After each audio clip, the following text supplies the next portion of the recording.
Crushing the dollar, and the American beef cattle population at 73-year lows from federal overreach. Meat prices are soaring. You need Carnival. Premium American freeze-dried meats, beef, chicken, pork, 25-year shelf life, no refrigeration, 100% U.S. sourced, grass-finished, zero mRNA, histamines, or antibiotics. Discreet brown box shipping for subscribers. Nobody knows you're prepping. Lock in today's prices before they skyrocket. Turn dollars into tangible assets. Black Friday special? Spend $99 or more at carnival.com. Get 3 free months on your Survival Dispatch Guardian subscription. It's already 50% off at $37.50 for a year. Then add 3 months free. That's just $2.50 a month for 6 private signal channels, emergency alerts, 37 survival emags, unredacted sit reps, and censorship-free intel. Solo orders? Use code EATMEAT, all one word, for 10% off. Order Carnival, sign up at survivaldispatch.news, forward your receipt to support at survivaldispatch.com, and your 3-month extension activates automatically. Carnival.com. Secure your family's future today. We are back. I'm Chris Evans, the CEO of Survival Dispatch, joined by my good friend Keith Graves from Christian Warrior Training. You know, it just dawned on me, Keith, everybody on the Survival Dispatch News panel now, except for me, of course, has a code name. We've been calling Jeff 007 for years. I don't know if I told you this. We got hate mail from somebody in Winnipeg, Canada, who told us that we were idiots, and that not only is 007 not American, he's not British either. He's from Winnipeg, Canada, and it was not a joke. It was totally. So I wish I could remember who it was. Somebody came along, Keith, and started calling Khalid Agent 711. So that that one has stuck really well. Oh my God.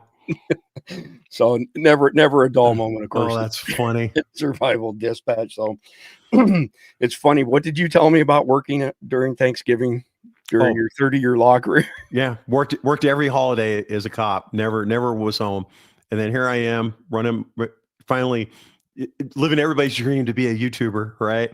And here I am on Thanksgiving working again because of me. By the way. Yeah, that's all right. It's all good, man. I would honestly, if I wasn't here, I would have been making a video doing something anyways. That's awesome. So I forgot to tell you about this, but I want to share with the audience as well. We got an email from a guy last night saying, "Hey, I'd like to gift 5 Guardian memberships to people." So I threw it in one of our chats, right? So one of the guys in the chat, he's JP, Jason P. He's awesome, dude. He writes me an email and says, "I want to match that." So we've got 10 free memberships to give away today. I've got a couple of emails already, but I'll tell you what, if you send an email to support@survivaldispatch.com and you put Guardian Gift for the subject line, if you're one of those first 10, you're going to get a free annual membership. Compliments of those 2 fine gentlemen. Very kind of them. Very nice of them. Dude, that's awesome. Yeah, I really appreciate it as well. So let's dive right in, Keith. Before I bring up any web assets, I do have like a short update on the condition of the National Guards to kick it off, but give me your high level overview of this as far as it being a failure of him being imported, not being vetted properly. And here's the thing too, I'm sure you've heard this. Mainstream media is trying to say, well, you know, it's rumored that he may have been working with the CIA. I got news for you. The CIA came out and said yesterday he worked for us. Mm-hmm. Well, all right. So this is predictable, right? You and I have been talking about this since the original incident, right? Or since, you know, they airlifted all these people out. We're letting all these unvetted people in. Everybody was talking about it. Everybody with common sense knew that bad actors were going to slip in. And then also you have readjustment issues, right? If you remember a couple months ago, there was another Afghani national that came over on the airlift that had a shootout with the cops over on the East Coast. I think it was Virginia. And he was like, you know, he just had readjustment issues. And he decided he was just going to shoot it out, and he tried to murder the cop, and the cops killed him. Right. And so that was the first one. And we have this one, right? We not vetting people. What did you think was going to happen? And everybody's upset at ICE for gathering all these people up. Well, what do you like? Come on, man. White liberal women are the danger to our country right now by interfering with ICE and causing all these problems. So listen to this one, Keith. I don't know if I mentioned this one to you or not. I mean, when I see polls, I always click through to see the methodology. So, like if it's Ipsos, Reid, Gallup, whoever, right? And I don't believe any of the polls as far as elections are concerned because they oversample that other party, right? And then it makes people believe that their vote doesn't matter for their guy, when in reality their guy's probably in the lead. We'll get this, and there was an online poll about 6 months ago, Keith, and it was asking people, specifically middle-aged and younger white women, if they take SSRIs. You ready for this? 62% of them admitted to taking SSRIs in this poll, which had tens of thousands of people responding to it. I think if 62% of them are admitting to taking a medication that causes homicidal ideation, suicidal ideation, it's probably over 80% in reality. Yeah.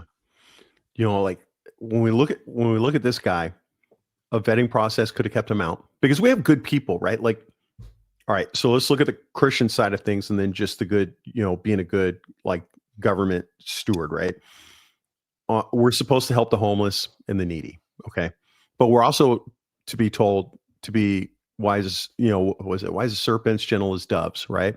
So we should be careful on who we're letting in, right? We shouldn't be dumb about it.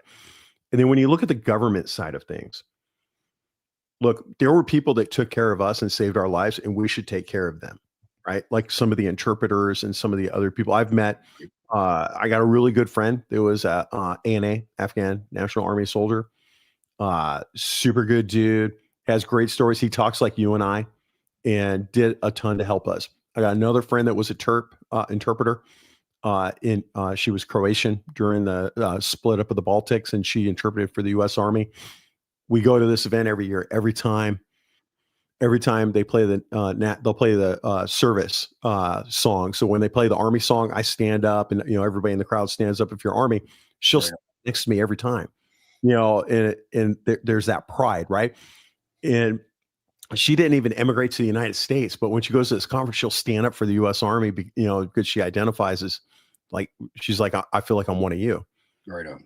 We need to take care of those people, right? And it's easy to figure that out, right? You do that through talking to the people that served with them, right?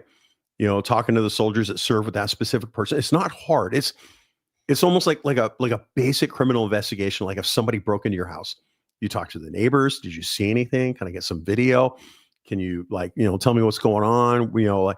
Just get all the basic information. It's super simple. And we didn't do that. We just loaded everybody on a plane and said, we'll sort it out later. Sort it out later. Like there is no sorting out later. Like we have to do this now, like figure it out.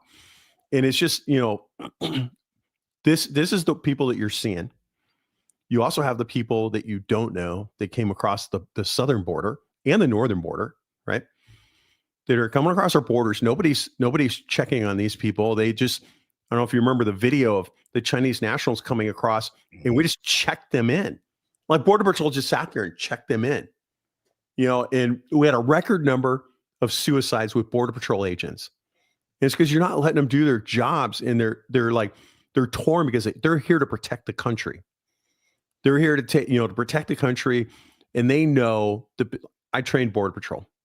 And I would talk to these guys, and they were telling me the horrible people coming in, and they felt so guilty knowing that these people were going to do bad things to us.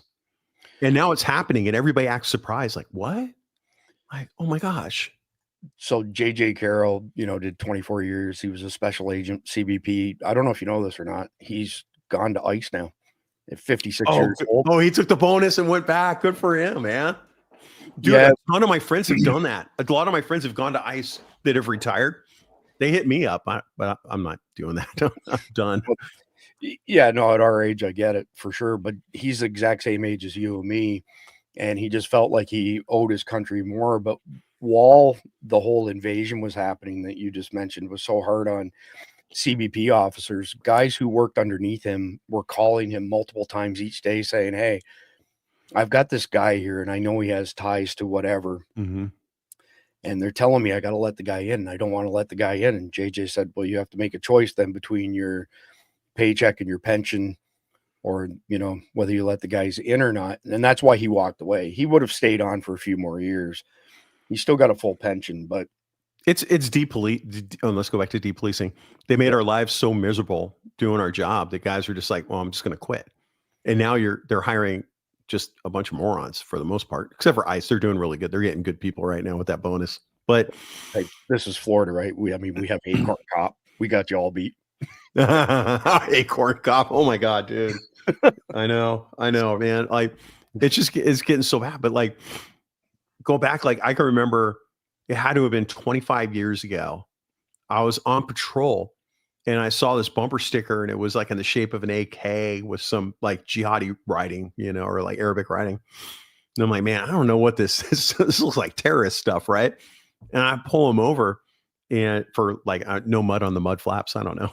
It was something stupid. And I pull him over, and I was like, hey, let's see your license. I get his license. I'm like, hey, what's up with the bumper sticker? And he, like, his face went white, but he's a Arab dude. He just goes white. And I'm like, come on, man, explain. I want to know what this is.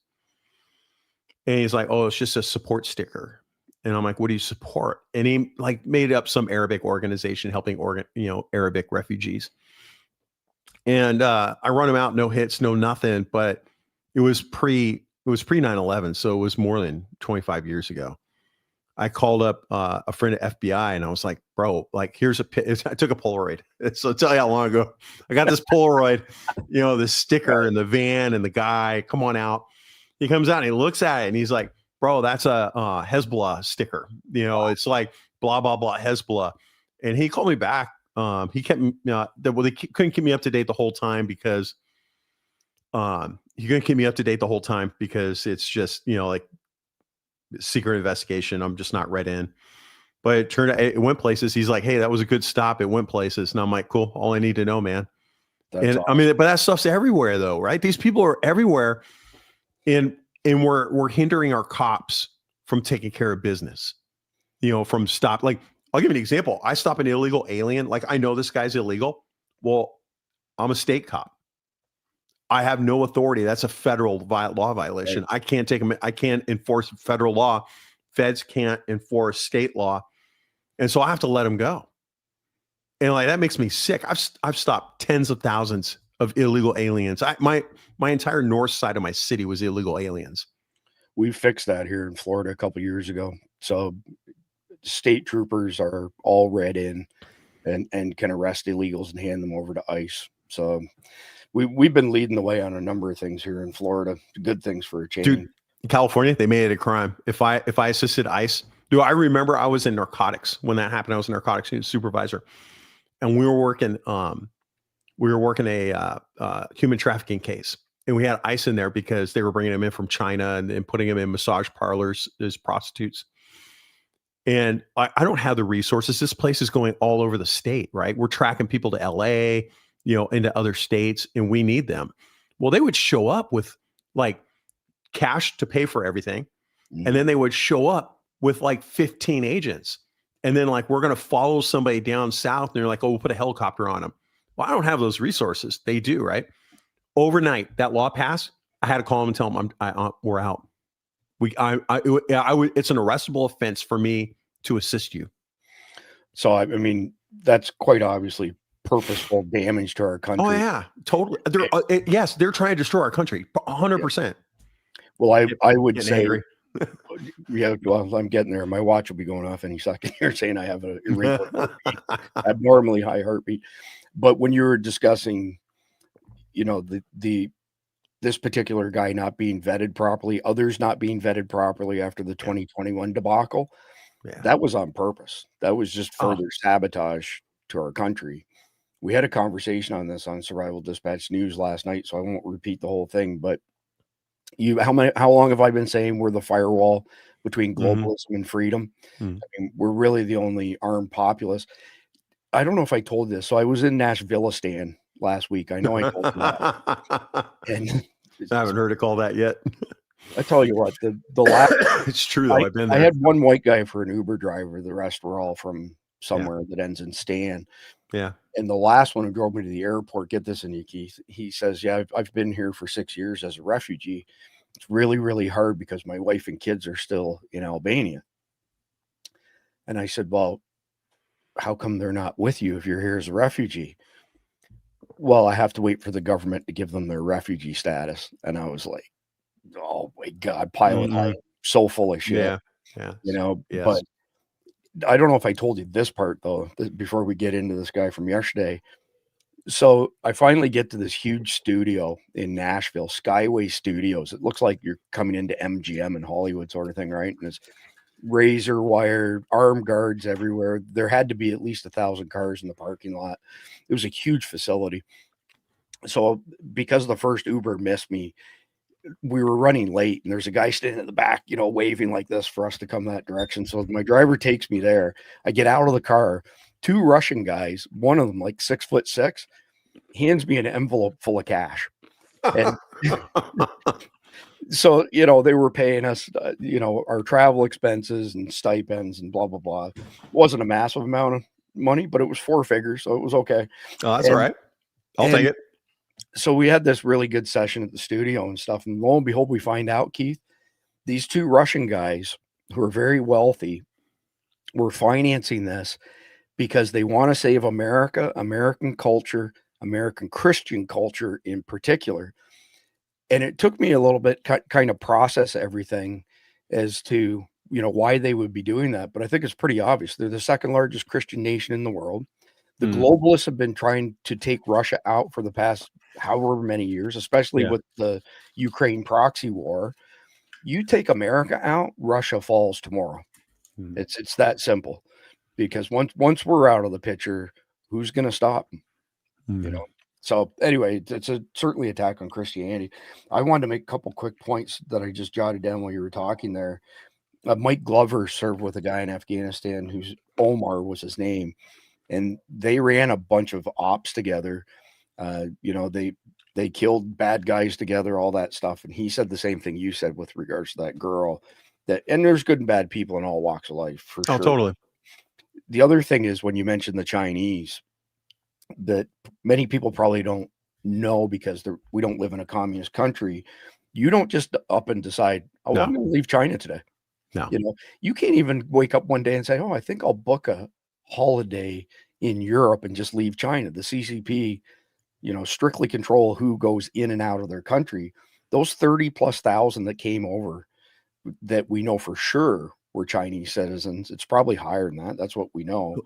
They were sent here by the CCP. They didn't come here because. Well, I don't think people realize how many special forces operators from different countries are in our country. In case something happens, Taiwan, 9/11 2.0, whatever. These guys will come in and just attack power stations and what have you. You talk to Border Patrol, they stop these guys all the time. I remember I worked in a city that had a national nuclear security facility, had 2 of them, and they stopped a North Korean agent inside the complex. It's hard to get in there. You just don't go in there. You don't go in there without a security clearance. And this guy somehow got in there on a passport, and when they found him by a place called Superblock, it's a very Superblocks where they have all the nuclear material. Mm-hmm. He's standing there taking down information, and they finally look into him because you shouldn't be here. And it turns out he's actually North Korean dude. These people are all over our country, and I don't think people realize that. And we've just been letting them in. We had a rash here, Keith, in 2010, and it started out with a bunch of CCP members. They were able to identify these weren't just Chinese; they were people from the CCP. Walked down the coast, down Merritt Island, and onto the Kennedy Space Center. And they tried to claim, we're tourists. We were just taking pictures. We didn't know where we were. And then a week after that, it was at the naval base in the Keys. And the week after that, it was Mayport in Jacksonville. And it fell off the radar, I don't know, maybe after several months of activity. But the other thing I wanted to mention is, and this is from J.J. Carroll, and you can confirm it yourself, that of all the millions of people that were led across the border, DHS admitted to losing track of 200,000 SIAs, so special interest aliens. And the only way you can be designated an SIA is to be a known terrorist or an associate of a terrorist group. So I use that all the time, Keith. Somebody will say, this is just bullshit. There's no risk or anything. No. All I have to say is, if somebody says that, okay, so we left the front door open for 4 years, and we let millions of people into our country who hate us, known criminals, known terrorists, and you think there's never going to be any repercussions from that? So, let's go back to this dude for a minute, all right? Think about all the ANA, that's Afghan National Army. Think about all the ANA and the police, the Afghan police. Yep. How many of those people killed American soldiers? I want you to go back to Vietnam, because I worked with immigrants from Vietnam whose parents fought for ARVN, the Army of Republic of Vietnam. Yep. And they all came over, and they were vetted, and they were kids when they came in, and they would tell me how they got in here. How many ARVN killed American soldiers? I mean, my platoon leaders when I was in the Army were all Vietnam vets, and I don't remember them ever telling me any stories about that. And I'm sure there are Vietnam vets listening now, and I'd be interested in the comments to hear if you had any incidents of those guys killing us. Compare that though to what happened in Afghanistan with the Muslim faith. I mean, it is not a religion of peace. Mm-hmm. And you read the Quran, and it is detrimental to Christians, and it's their duty to kill you. And now we're going to let all these people in. I agree there are some people that should be let in, but there's some people who are going to have adjustment issues. And so when you look at this guy, I don't necessarily think he was a sleeper guy, because he only killed 2 people. If he was like a true sleeper guy, he'd have a better plan, better weapons. This seems more like an opportunity, like when you see on the car stop the guy back east, where it was the first A&A guy that came here to try and kill the cops. You can see him blowing up. You can see all the warning signs. And I thought the cop should have pulled his gun out immediately, like, hey, I'm armed. And the way he's acting, well, then get your hands up and start, I don't trust you, right? That was opportunity, right? He snapped. I'm done. I'm going to shoot it out here because I'm done with you people, right? This doesn't seem like, put yourself in their shoes. You're a sleeper agent. You're going to come here and do damage. You're not just going to shoot 2 guardsmen and then end it by the White House, right? That doesn't make sense. But how many of those people, like, we're getting all amped up over this, and we should be, over this guy killing 2 people. Dude, what about the people that have a plan?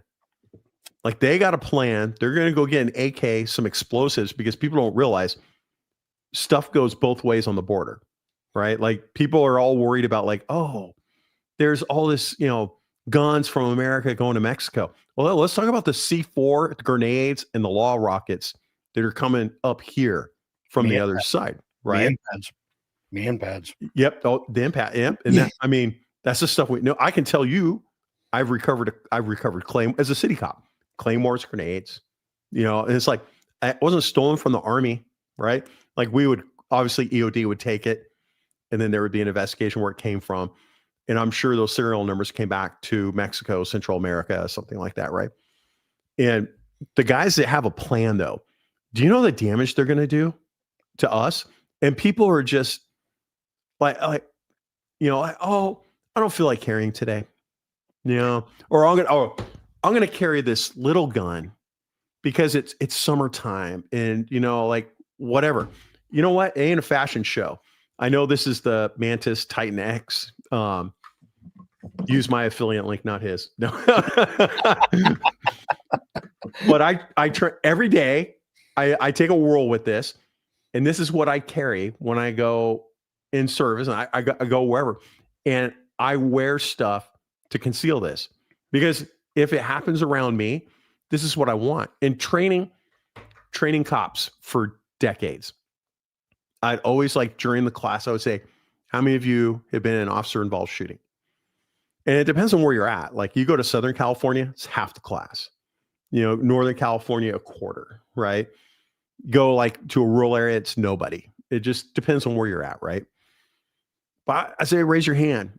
And I would say, like, all right, what were you working? Were you working plain clothes, uniform? The guys who work in plain clothes, the narcs, because that's mainly who I taught. What guns you have? And they'd be like Glock 43, you know, a Hellcat, my little snubby 38. Why?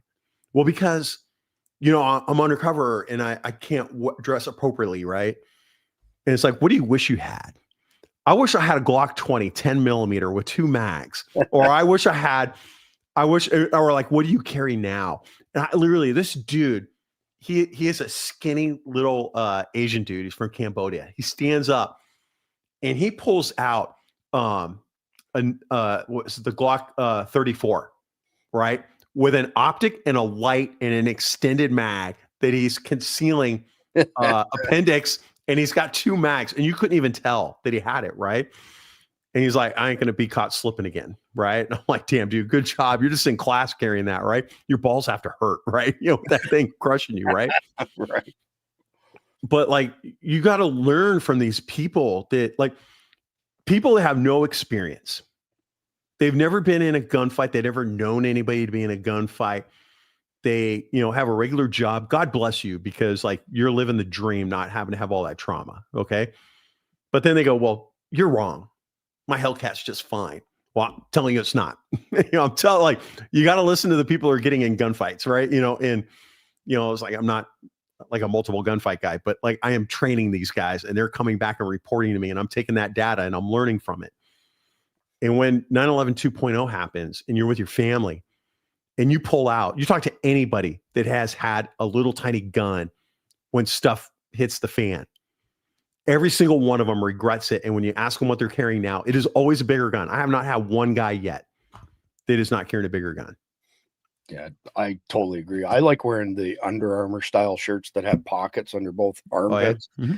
And then I just wear a button-down shirt that's undone in the front. I can draw really fast. I don't have to worry about shooting myself in the groin like that guy did. And that Tyler White had to rescue a couple years ago. Dude, I literally during the summertime, my wife calls them narc shirts because they're shirts I wore when I was a narc. And I'll carry like a Glock 45, a Glock 20, something like that. I carry it on outside the waistband holster. I leave my my last button undone on the bottom so I can pull it out, draw, and go. You guys should all be doing the bill drill, which is your timer goes off and you fire 6 rounds as fast as you can. So fire 6 rounds as fast as you can. You want to be sub 2 seconds. I can be sub 2 seconds with a holster on the outside. I'm like a second and a half, 1.4, but doing it from concealment under 2 seconds. I used to be able to do it. I can't do it anymore because I'm just a little slower and older now. But I'll work on it. But it shows that shootings, like look at this the DC guardsman, or the West Virginia guardsman in DC. If you happen to witness that, you don't want a tiny Hellcat, or I'm making fun of Hellcat, but like any gun, and P365, a 380, like whatever, right? You're gonna want that like large frame handgun, and statistics show you're going to be within about 8 feet, and it's going to be 7 rounds. So doing the bill drill is the single best thing you do. And I posted this the other day on my channel, and all these people are going in there. You're wrong. You should be doing the El Presidente, 2 to the chest, 1 to the head. Bro, have you tried to shoot somebody in the head when they're like falling because you capped them twice in the chest, right? Or, you know, when you do that, you do El Presidente for when you tap them and like nothing happens, right? And then that's when you would do that. But you got to practice that. You know, it's people that have minimal knowledge, no training, that are coming in making a comment about something like Mike Glover. If Mike Glover tells me like, hey, I was in this gunfight and I found that 10-inch ARs didn't work, but then we switched to like an 11.5-inch AR, and all of a sudden it started dropping people. That 1.5 made a difference. Awesome. I'm ditching my 10.5 and I'm going to an 11.5. Thank you. I appreciate that. Right. I mean, like, I don't know why people don't listen. Right. So think of yourself. You're at that guardsman. You're watching the guardsman get shot. And all I want you to hear when you see the first round go off is to hear beep. And you just like, and just start practicing that. Right. Well, I mean, I like to bring up the incident in Lumberton, North Carolina that happened a couple of years ago where a guy carjacked a vehicle that was a construction F-350. So it had all the toolboxes down the side. Just look up Lumberton, North Carolina carjacking construction site. And a good Samaritan who was working on the site was 5 feet away from the carjacker, who's sitting in the driver's seat with the door open. He took 5 shots at 5 feet, missed all 5 of them. Oh my gosh. The carjacker backed up 50 yards, put his toe into it, and hit him, and he bounced off the front of the truck and killed DRT. But as you know, I do a lot of stress inoculation training, primarily with, AR pistols, SBRs, that sort of thing. Yeah. But Dave Kemp, who our friend in Illinois, he said, add this to the mix as well. He said, start putting your hands and feet in buckets of ice and do it for 60 seconds. Oh, yeah. Yeah. And then run the drill, and you'll find out what happens to your fine motor skills. So I've done that, and it gets a whole lot harder to be accurate. But most of these people who make those comments, in my experience, Keith, not only have they not had any professional training, they've never shot with an elevated heart rate. They've never shot when they're short of breath. And, when I started doing it 5 days a week several years ago, it takes a lot of practice to be able to hit every target inside of 25 yards when your heart rate's 140 plus. And, you're sweating like a gerbil in Key West because it's, 100 plus degrees out here. Okay, wait.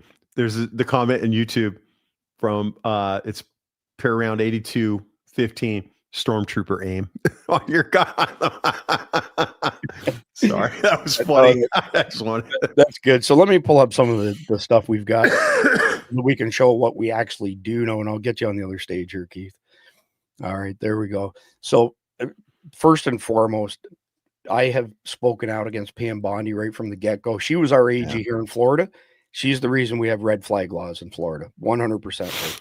She's also the one who charged George Zimmerman. If you read our standard ground law, it's our standard ground law, which was the first one. It's 3 sentences long. It flat out states, if you perceive that your life is in danger, you can't be charged. And so it was all just for political show, right? But here she speaks with regards to the 2 National Guard that were shot.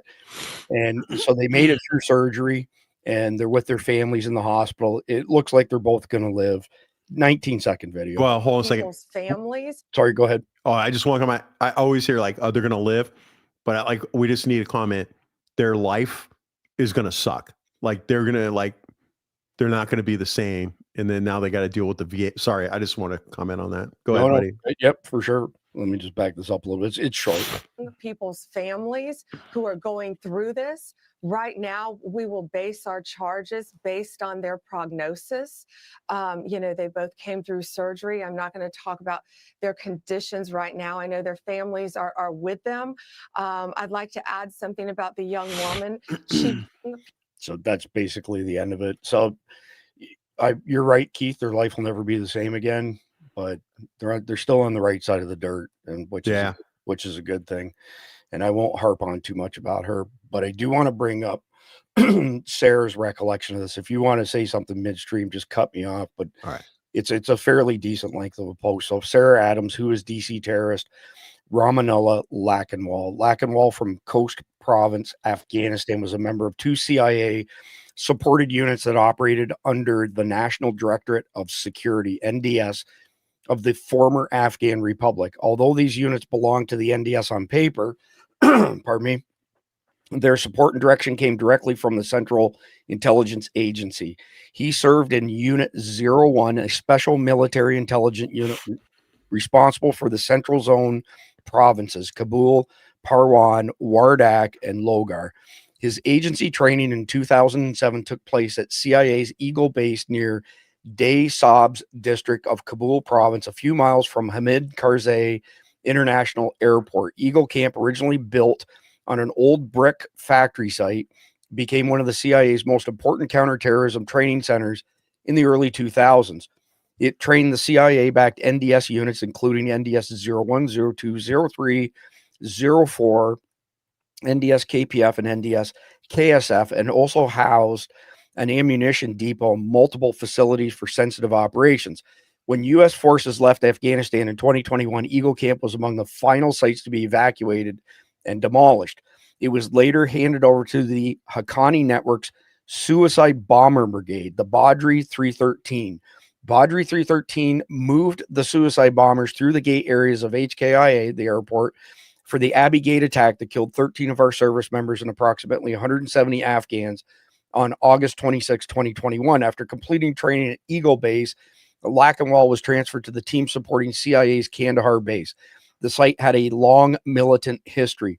It housed Mullah Muhammad Omar from 1994 to 2001, Osama bin Laden from 1998 to 2001, and later Camp Gecko from 2002 to 2021, which was used by the CIA and NDS-03. It served as the headquarters of the Kandahar Strike Force, which led CIA-backed counterterrorism operations in Kandahar, Uruzgan, and Zabul provinces against the Taliban, Al-Qaeda, and ISIS. Lakanwal took part in counterterrorism missions alongside U.S. forces in Kandahar. After the attack yesterday on our National Guardsmen in Washington, D.C., ISIS channels were the first to praise the incident, largely because Lakanwal's half-brother, the son of his father's second wife, had been a recruiter for the Islamic State Khorasan Province, ISKP. His brother, Muwa, by the way, ISKP is a terrorist organization, just to be clear on that. His brother, Muwaya Kursani, a.k.a. Hayatullah, previously worked with the TTP, which is the Pakistani Taliban, in Urkazi Agency, Pakistan, before formally joining ISKP. He was killed in a targeted operation in July 2022 in Achin District, Nangarhar Province. Some ISIS members claim he was killed by Pakistan's counterterrorism department, though that remains unconfirmed. After the fall of Kabul in 2021, Lakanwal's unit, the Kandahar Protection Force and the Coast Protection Force, became prime targets for both the Haqqani network and ISKP, which sought either to blackmail or recruit former KPF members. Recruitment involved persuading them to join voluntarily. Blackmail involved coercing them through threats to their families. Many were left behind. Exposure of past work with the U.S. or financial pressure. Both groups targeted these units specifically because of their close relationships on U.S. soil, particularly with former CIA officers. In addition, both groups, along with Al-Qaeda, saw value in impersonating these units. A couple thousand fake documents and ID cards were produced so terrorists could claim affiliation with KPF 01 and 02 and other special units. This allowed some individuals to fraudulently move through the U.S. evacuation process by exploiting unsuspecting volunteers and taking advantage of weak vetting procedures. We have confirmed that Lakanwal's ID, pictured right, and employment were legitimate, but a full review is recommended, as terrorists have explicitly claimed using this route as a pipeline into the U.S. We cannot keep waiting for Americans to be killed again and again. We act against the Islamic terrorists before we act against the Islamic terrorists who have arrived in our soil since 2021. This can no longer fall on the shoulders of a small handful of people sounding the alarm. Every American needs to be engaged, protecting their families, their communities, and our homeland. Please prepare today. So this is his brother on the left here that was killed, and this is his what's it called? I can't read the Q on it, but it's a quick strike force, QSF, pardon me. So, man, pass me the oxygen, Keith. But so somebody, Crenshaw Kid in the comments says they don't have the manpower to vet 77,000 people, and it's more than 77,000, right? You know, when you look at everybody, and they don't. I mean, like, when you look at ICE going out and rounding people up, ICE is an investigative agency. That you're seeing agents, right? They're in plain clothes trying to do crowd control. They ain't going to get anything, right? They're not used to street work, right? The Border Patrol is doing a better job at it, but they're only rounding up so many people because they have rules that they have to abide by, which, right. You know, we have the Constitution. Thank God they're abiding by the rules. Okay. And how are they going to vet all, like, these, when we talk about these Afghanis? Well, they're going to have to pull ICE agents out of the street that are rounding illegals up to go now vet these other guys to go do that. And you're right. We don't have enough. You know how you do it is you get the street cops, right? You get the street cops, you give them training, and you give them federal powers. It's easy. You get cross-sworn all the time. It happens constantly. You actually, like, if you're on a DEA task force, U.S. Marshal, you're actually a U.S. Marshal, and you get a Marshal badge and a Marshal ID card. They literally swear you in, and that's it. Now you can enforce federal law, right? Awesome. And so you can do both. You can do state and federal. We never cross swear feds. They're like feds never get cross sworn into state. It's always us to them. And so you cross swear all these street cops, and they deal with all the illegals on the street, man. I'll go into Home Depot all day long, man. Home Depot will be freaking vacant, right? And it's not just Home Depot. Every cop knows where the illegals are, right? I know every house they're in because I go there all the time. They call the police for help constantly. And it's like, you're freaking here illegally. And they have court orders, right? For divorces and stuff like that. They're getting divorced, doing all this court paperwork. We know who they are. And then that allows these guys to go after the higher level people, the Afghanis that came through, and do these like higher level investigations to try and find these other people. It's just that and here's the other thing. Let me back up, man. I got so much stuff in my head. I'm so pissed off about this, right? Likewise. But like, why are we not like, all right, so I'd have FBI agents in my class routinely. And I've told you this story before, but one of the reasons I stopped teaching law enforcement late last year, was because somebody reported me as a domestic violent terrorist, or extremist, domestic violence extremist. Right. So basically, not that I hit my wife. I love my wife. It's that somehow I want to overthrow the country. And it was because in every class, I'd have a session on ethics. And I would basically say, like, look, man, like, this is how you do an ethical investigation. And I'll go over it. And I would talk about cell phone tower dumps. And I feel that they're illegal, even though the law at the time allowed them to do that. And I'm like, just because the law allows you to do it doesn't mean you should. And I would get into the ethics of it. And I would talk about FBI agents. I'm like, how many of you are FBI? And it would be like, 20% of the class. And I'm like, here are the things that your agency is doing wrong. And I used to do like, this is what like Oakland PD did wrong, or New York PD did wrong, or whatever. I'm like, I can concentrate on the feds. They got a lot of stuff wrong. You're charged with investigating us, but this is what you're doing wrong. And I would talk about, all the, Biden stuff, like just everything. Right. And I'm like, well, can we agree? Like, these laws were violated, and I have a screen with all the law violations. And they're like, yeah. And I'm like, why aren't you making arrests? And like, they would just look at me, and you could tell they're frustrated. It's not the agents, it's their supervisors, right? They're all political, just they're political hacks. So I'm going to go out on a limb here, but is that the reason you weren't a lieutenant or captain by chance? Oh yeah, man, totally. Right. If you want to know why I never became a lieutenant, never got past sergeant, just go look at River City PD, River City, California Police Department, and you'll see. Right now, I got a hot one on River City. Go to River City, California Police Department on Facebook. That's where it's really live right now. And go, that's my patch, unicorn and a rainbow. Right. It's my satire police department. And we recently put out a post that Black Friday is racist, and you should not be calling it Black Friday anymore. It is like the comments. It was like 6,000 reactions, and like just like I think it like 1,000 comments or something. And the comments are like, "Screw you, you California, whatever." And it's like, oh, this is great, man. All right. So for those that don't know, it started because I would sit in my staff meeting, and they would come up with the stupidest stuff, and I would pretend like I'm a press information officer releasing all the stuff that we're doing, and people would lose it. And they're like, oh, this is satire. Oh no, actually it's not. It's like, it's real. There is a push to end Black Friday because they feel that it's racist by saying Black Friday. Yeah, but the stuff you were reporting from real meetings was real initiatives by a real PD that was so off the wall that people assumed it was satire when it wasn't.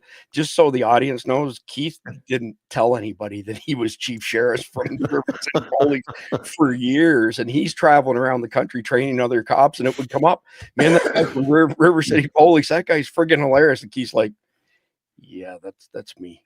Yeah. Oh yeah, dude. Well, the funny thing is, like, when you bring other cops on the show, and they're like, wait, and we're in the back studio, and they're like, wait, you're River City? Every cop knows it, but that came up actually. We were at the Big Blue Bash a couple weeks ago at Mar-a-Lago, which was for cops, right? Yeah. And every high level, cop in the country was there, and somebody brought up River City, and I turned around and said, that's my friend Keith Graves. And they're like, no way. I'm like, yeah, way. Oh man, that makes me so happy. I love that. Well, he's probably, if it's high level people, they've probably been my victim before. So just quick aside, this is funny as hell. I look over towards the entrance to the ballroom. Who's standing there? Chuck Zito. And he's 72 years old. He looks like $1 million. He's one of the toughest sons of bitches that ever lived. You know, he was a Hell's Angel, head of the Hell's Angels in New York, did some hard time, went on to become the bodyguard of the rich and famous. He's best friends with Stallone. To this day, he still does security details for Stallone. And so there's 4 NYPD cops sitting at our table, Keith. All of them retired. All of them served during 9/11 1.0. 2 of them cancer from the shit on 9/11 1.0. And the one guy, he says, you'll get this 100%. He says to me, yeah, I've known Chuck for 40 years. And I said, back when you all had respect going both directions, he said, exactly. And he's, Chuck and him were hitting it off just fine, sort of a different world. Right? Like you were there. I miss those days, man, where you would just see a known criminal and you could have a conversation with them without anybody flipping out a phone or you're violating my rights. You know, like what I remember Sonny Barger, like the head of the Hells Angels, the founder of the Hells Angels. Yeah. His girlfriend / like, you know, like common law wife. We don't have that in California, but she lived in our city. She lived on Chestnut Street. And, I remember I pulled over a bunch of HA and, I walk up and some guy started giving me a lip and Sonny Barger comes from the front and I recognized him and I was a rookie cop. And he's like, sir, I apologize for my guy's outburst. May I talk to him? And I'm like, yeah, go ahead. He grabbed by the shirt and he's like, hey, shut your effing mouth. Like, I want to get out of here. Right. And I was like, thanks, man. I just need to see your license. You blew the light back there. And he's like, okay. And he hands me the license. I didn't give anybody a ticket, but I mean, it was back when there was respect. It's gone now. Different dude, world. it's just, yeah, I miss that. But like a different world for sure. But dude, like going back, all right, to the DC shooter, right? And I'm looking at the comments and I see a lot of conspiracy theories going on in there. And there is so much, and here's the thing, the government has given us so much distrust, right? Like they've given us such a reason to distrust them, right? And I think the government is seeing what the cops have seen for our entire careers, where we're like, how do we function as a government? Like because you're seeing how the sausage is made. Well, now with social media, you guys are seeing how the sausage is made and everything's coming out, right? And so now there's this massive distrust. And so these wild social media theories start coming out, and some of them are fed by our fellow podcasters who will throw out a ridiculous claim, and that drives people to their channel. And it starts making them money. It starts giving them likes and followers, which means more money, more advertising revenue, what have you. People being a bit irresponsible. And when I look at some of those conspiracy theories, I'm like, man, that's some of the stuff going through my head too. But you know what? We don't have all the info. And you know who also doesn't have all the info? The FBI agents, they're investigating this. Army CID, Criminal Investigations Division, is going to do an investigation. And those guys aren't going to get the real answer either, because our own government keeps you from ever seeking the truth. And it happens at all levels, right? But I just want to caution people on some of these conspiracy theories. Don't let it run your life. Don't like make you start thinking like I've got to do whatever. The Bible tells us not to be distracted, you know, to not be distracted by these outside things. And even if you're not a believer, I think it's a good manual to just live your daily life, right? And don't get distracted by all this crazy stuff. Just know, hey man, these 2 guardsmen got shot. It's BS. We need to make the government vet these people and do these different things. But how much are you as an individual going to be able to do about it? Not a lot. But what you can do is you can carry, this isn't real, obviously, but carry a big gun, not the girl gun that you want to carry, right? You know, not the gun that should belong to your wife and not to you, right? Carry the big gun, dress appropriately to hide it. Practice every day. This costs $199 or something. It is. Like, it's well worth the money. I have 2. I got 2 of them, and I practice every day. And I sit here in my office. I clear my house. I've shot my dog numerous times. Poor Pepper. She's used to it, right? Because you can see where the laser goes, right? practice every day, go to the range, shoot at least at a minimum 250 rounds every month, right? At Christian Warrior Training, we're going to release in January, we're going to release a year-long shooting plan, rifle and pistol. It's 500 rounds a month. You can taper it if you need to, if you can't afford that kind of money. If you can't afford that kind of money, then dry fire it, that course of fire. And every month we're going to release that, month by month, right? If you're a paid subscriber, we're going to give it to you all at once. And month by month, it makes you better, right? We're going to start easy. And at the end, like at the beginning, you're going to hate it because it's so simple. But at the end, you're going to be doing like super duper cool guys stuff, right? And you need to be practicing. And those are the things that you can handle, right? You can prep, 9/11 2.0 is coming. Have your loadout in your vehicle. I've got a PDW. It's a personal defense weapon. And somebody gave you a super thanks. Yeah. Appreciate All it. right. Don't bug me. Good for you, man. Thank you, sir. Every super thanks like that is a big deal, man. It helps fund everything that he's doing. He's getting it, not me. But I'm here for free, man. But you should be having that loadout, bug out bag. Go ahead, buddy. Well, no, I was going to say, I forgot to tell you this. Actually, you're not here for free. We've struck up a relationship with a company that's perfect for what you're talking about right now, called Mags and Company. Okay. This is a really unique company. I set that up, didn't I? Man, I set that up like, whew, here you go, buddy. Now hit it out of the park. Well, here's the thing. We haven't signed a contract with them, to promote their products or anything like that yet. But I reached out to them last night because I had a great meeting with them this week. So, by the way, you have these cans of all the different ammo you see is on its way to you and Mike Glover. They shipped it yesterday. Ah, right on. I totally forgot to tell you that, by the way. And this is for practicing at the range. It's all ball ammo for the most part. Perfect. And so the price is reasonable. Remember the old bucket O bullets that Walmart used to sell like $9.99 for 5,000 rounds of $2,000 or $22, pardon me. But anyway, here's the thing. These guys are hardcore Americans. They're all about providing reasonably priced ammunition so you can go do what Keith is counseling you to do. Send a bunch of lead downrange and try to do it while you have an elevated heart rate as well. I asked these guys last night, I said, look, we haven't signed anything yet, but I like your message here, because I haven't heard anybody else kind of put it the way they did, and I won't go deep into it. But if you go to Megs and Co., so let me just read it off here, make sure I got it right, magsnco.com. Use the discount code S as in Sam, D as in David 10. You'll get 10% off, and that's not just for this Black Friday stuff. That's for good afterwards. And Keith and Mike Glover will report back within the next 2 weeks to us on what their impressions are. They're sending me some as well, but Keith being former SWAT team guy and sniper, Mike former Green Beret and sniper, they're at a different level than I am when it comes to this stuff. So sorry to interrupt you there, Keith, but I just wanted, to get to that. On that, Alessandra in the comments, what if you're a girl? What are lightweight carry options? Alessandra, girls are the luckiest people that ever walk the earth. Besides getting free dates, you also have a purse that you can hide an SBR in, right? Right. Like my own. All right. So hear me out, Alessandra. It's for any of us. It's not a fashion show. Okay.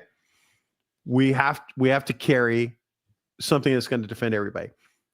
Alessandra, if I was a girl, I would carry a big old Louis Vuitton.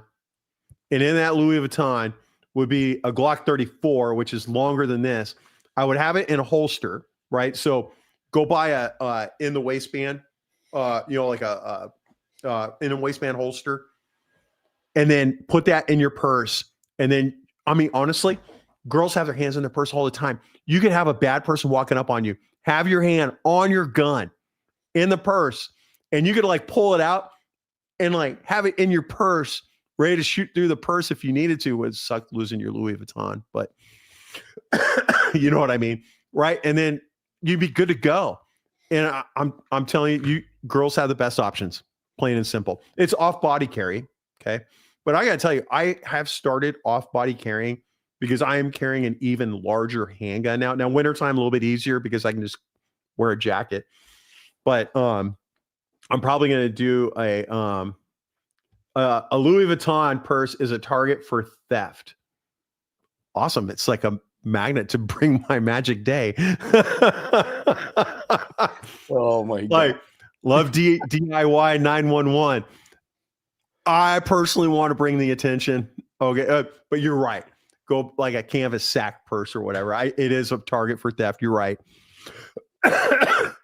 But some of us are looking for a fight. Like, if it's going to happen, let it come to me. Right. I mean, how many of you seriously looked at this DC shooting and just thought, man, I wish I was there. I wish I was there because I could do my bill drill and drop that dude and, like, Right. and save a life, right? Yeah. Like, I mean, I'm telling you, I mean, God put us on this earth with the skills that we have for a reason. And if they're not used repeatedly, then they're gone to waste. So what does that shit bag look like, Keith, if we go back in time prior to smartphones, video cameras, and body cams? I'm sorry, the what? The shit bag? Yeah, What's that? the guy who shot the 2 National Guard yesterday. What does he look like after the Oh. encounter 30 years ago? Dude, he'd be dead. Thank you. Yeah. I mean, like, yeah. Body camera, I mean, like, look, man, I'm not saying to be unethical. I have not been in that position where I've had to make a decision like that, like, right. But I know that our tactics were different back in the day. Right. And back in the day, we would just be like, hey, we're going to ram this guy's front door with the armored personnel carrier. And we're going to force this, knowing he's going to come out and shoot at us, and we're going to dump him, because, like, that's not my problem. Like, my problem is keeping everybody safe. And if you choose to shoot it out with me, then so be it. Right. That's your problem. But now everybody's all coming at the cops. And so now they've got to surround the house and then call out. And then they got to take some shots. Well, you're an armed personnel carrier. You're not going to get hurt. Don't worry about it. Well, yeah. What if he misses and hits the old lady across the street? Right. And we end up wasting all this time and resources. And then the courts let him go and go back out. Right. I can guarantee you, DC police, maybe not Secret Service, they were first on scene. I don't know. I haven't worked with Uniform Division. I've only worked with special agents. But I've trained Metro DC, and 30 years ago, Metro DC would not have let that guy walk away.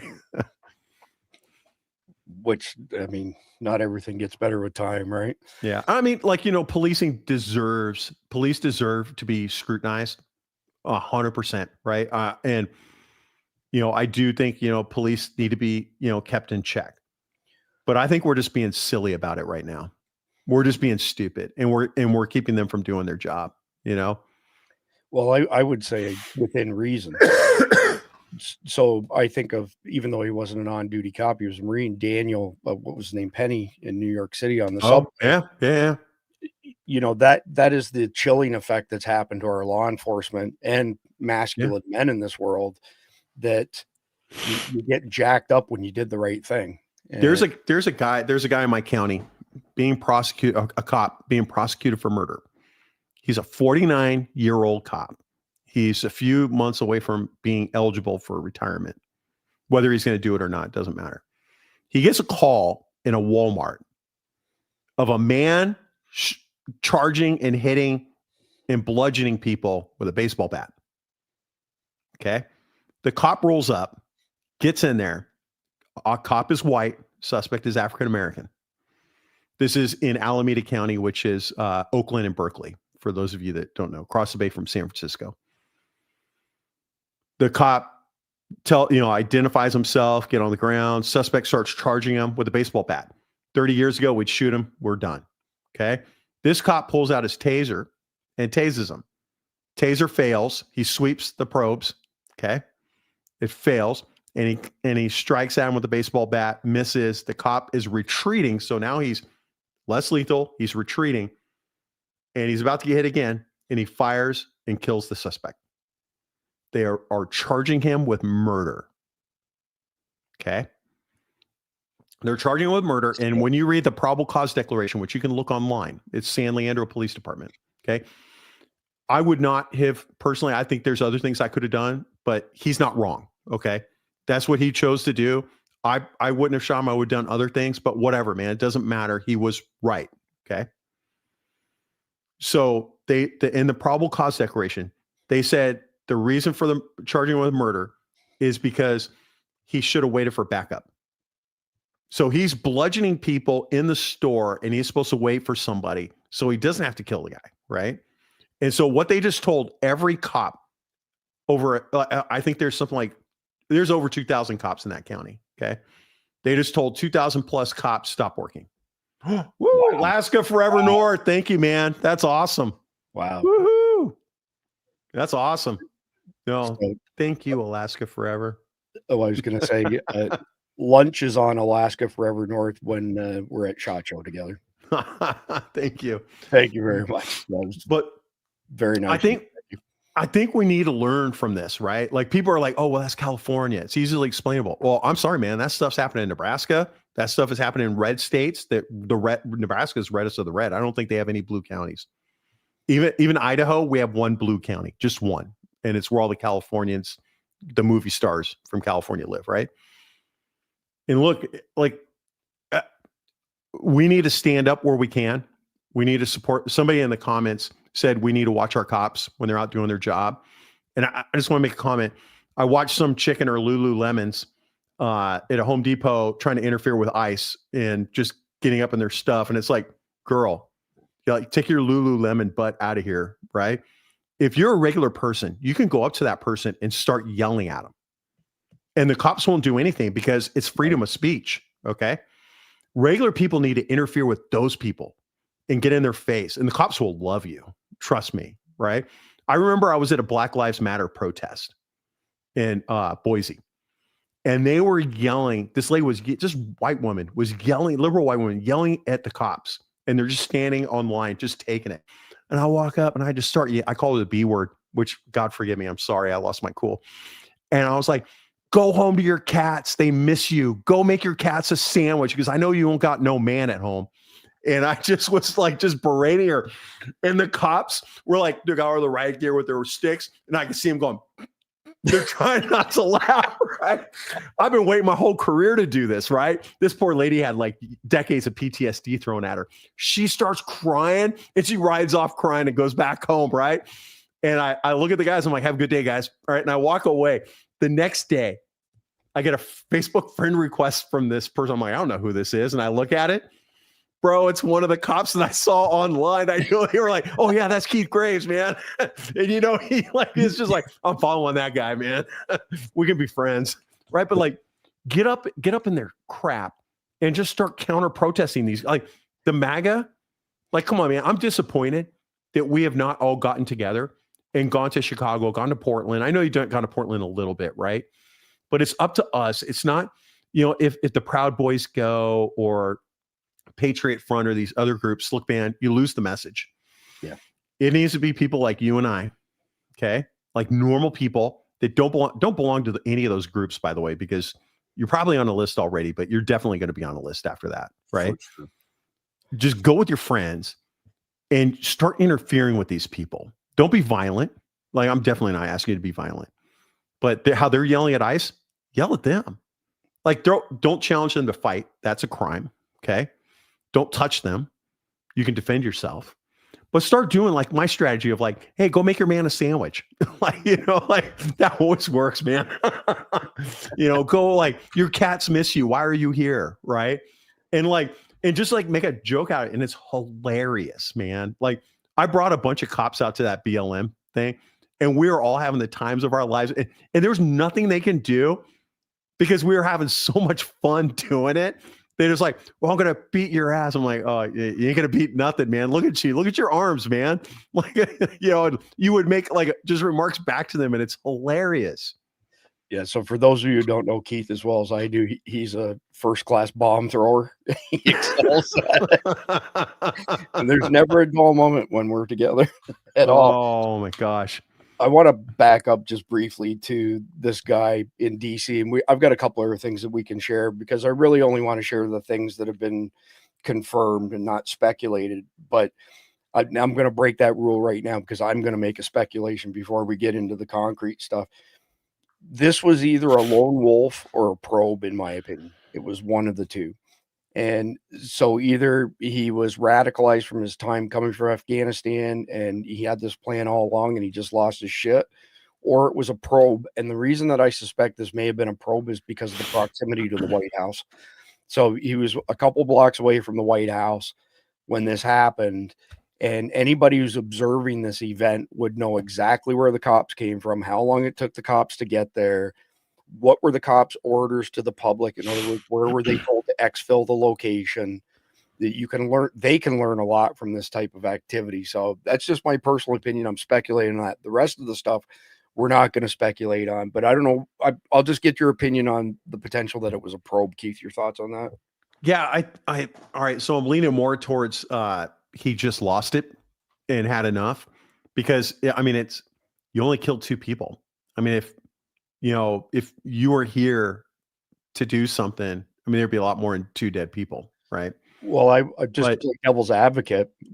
yeah, We went through many months of bomb hoaxes, active shooter hoaxes, just so yeah, they could determine what the law enforcement's SOPs were. yeah. So I And don't think the death count is as important for a probe, at least. I think for a probe, I think a bad location is the White House, right? There's more cops there in that small area than anywhere else in the nation, right? And I mean, when you look at the placards of the people that show up, right? Like the back where it says police. I mean, I saw U.S. Marshals. I saw a DSS agent. Okay, DSS is Diplomatic Security Service.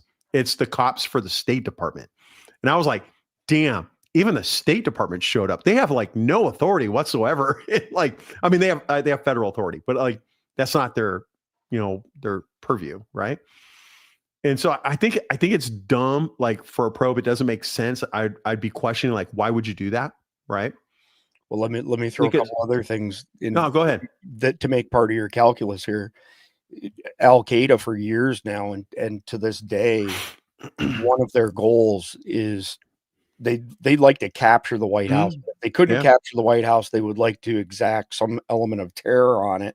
But there's another one, and I'm not familiar enough with downtown DC, but they've also put out a fair bit of, call it chatter, the past couple of years that they want to take the Washington DC police headquarters.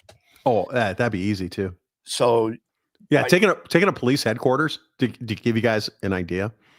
The people that are in there are mainly civilians, and they're very, like, people will come to the police department to come like seek immediate help. Like, I need help for this. Well, we got to call a cop in from the station because like the only people that are in there are like administrators that have like no experience because they like promoted that their path was leadership and not like being a real cop. Their paths were different or just administrative assignments. And so depending on, like, even when you go to a big department, like OPD, San Francisco, even like a New York City precinct, I mean, they have desk officers, but there's not a lot of, like, people think that there's like this mass number of cops in there.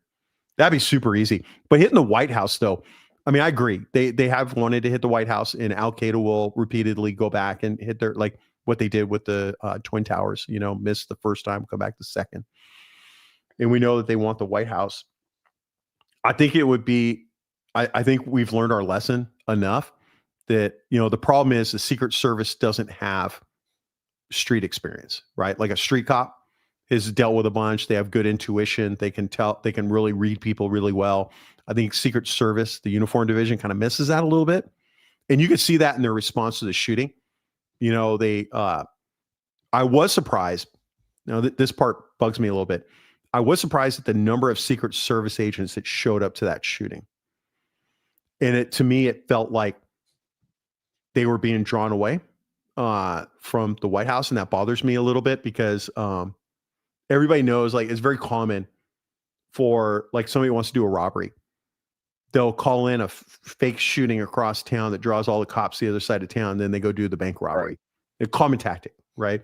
And so everybody knows, like, everybody not, like, I would not go to the shooting. Like, I didn't get dispatched, but I'm not going to throw myself into that. I'm not going to go to that shooting. I'm actually going to make myself central in case something else happens. And every once in a while, something else does happen, right? And you're right there.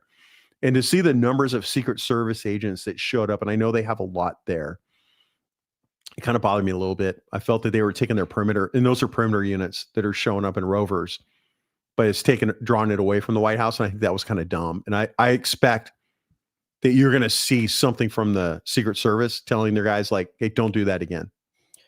Well, there's the map of everything. So let me just get that bubble away here. Right where that bubble is. The bubble I just put up, that's where the shooting I've been there. I've been there before. And the White House is damn pop-ups. Like I'm trying to be able to point out. Go to the left of my cursor, basically. I can point on my screen. I see it right there. Yeah, it's to the left of my cursor. That's how close it was to White House. I mean, it not very much, but the police headquarters is over here, 1.7 miles away, it says. So John Curry asked in the comments, abandoned their post. He's questioning like they abandoned their post. I think the guys that you saw were rovers because they just don't have the White House. They also have a couple of buildings outside. There's Treasury. There's some like affiliate places that they go around. They're also responsible for embassies and some other stuff too. And so they have these rovers. You see them drive unmarked vans, bicycles, motorcycles, like you name it. So let me just pull up a few other things, Keith, that we do know, because there's so much speculation on stuff that we don't know. So Amy Meck had a very comprehensive post. I won't read the whole thing. It's at Amy, M-E-K. So A-M-Y-M-E-K, at Amy Meck on Twitter X.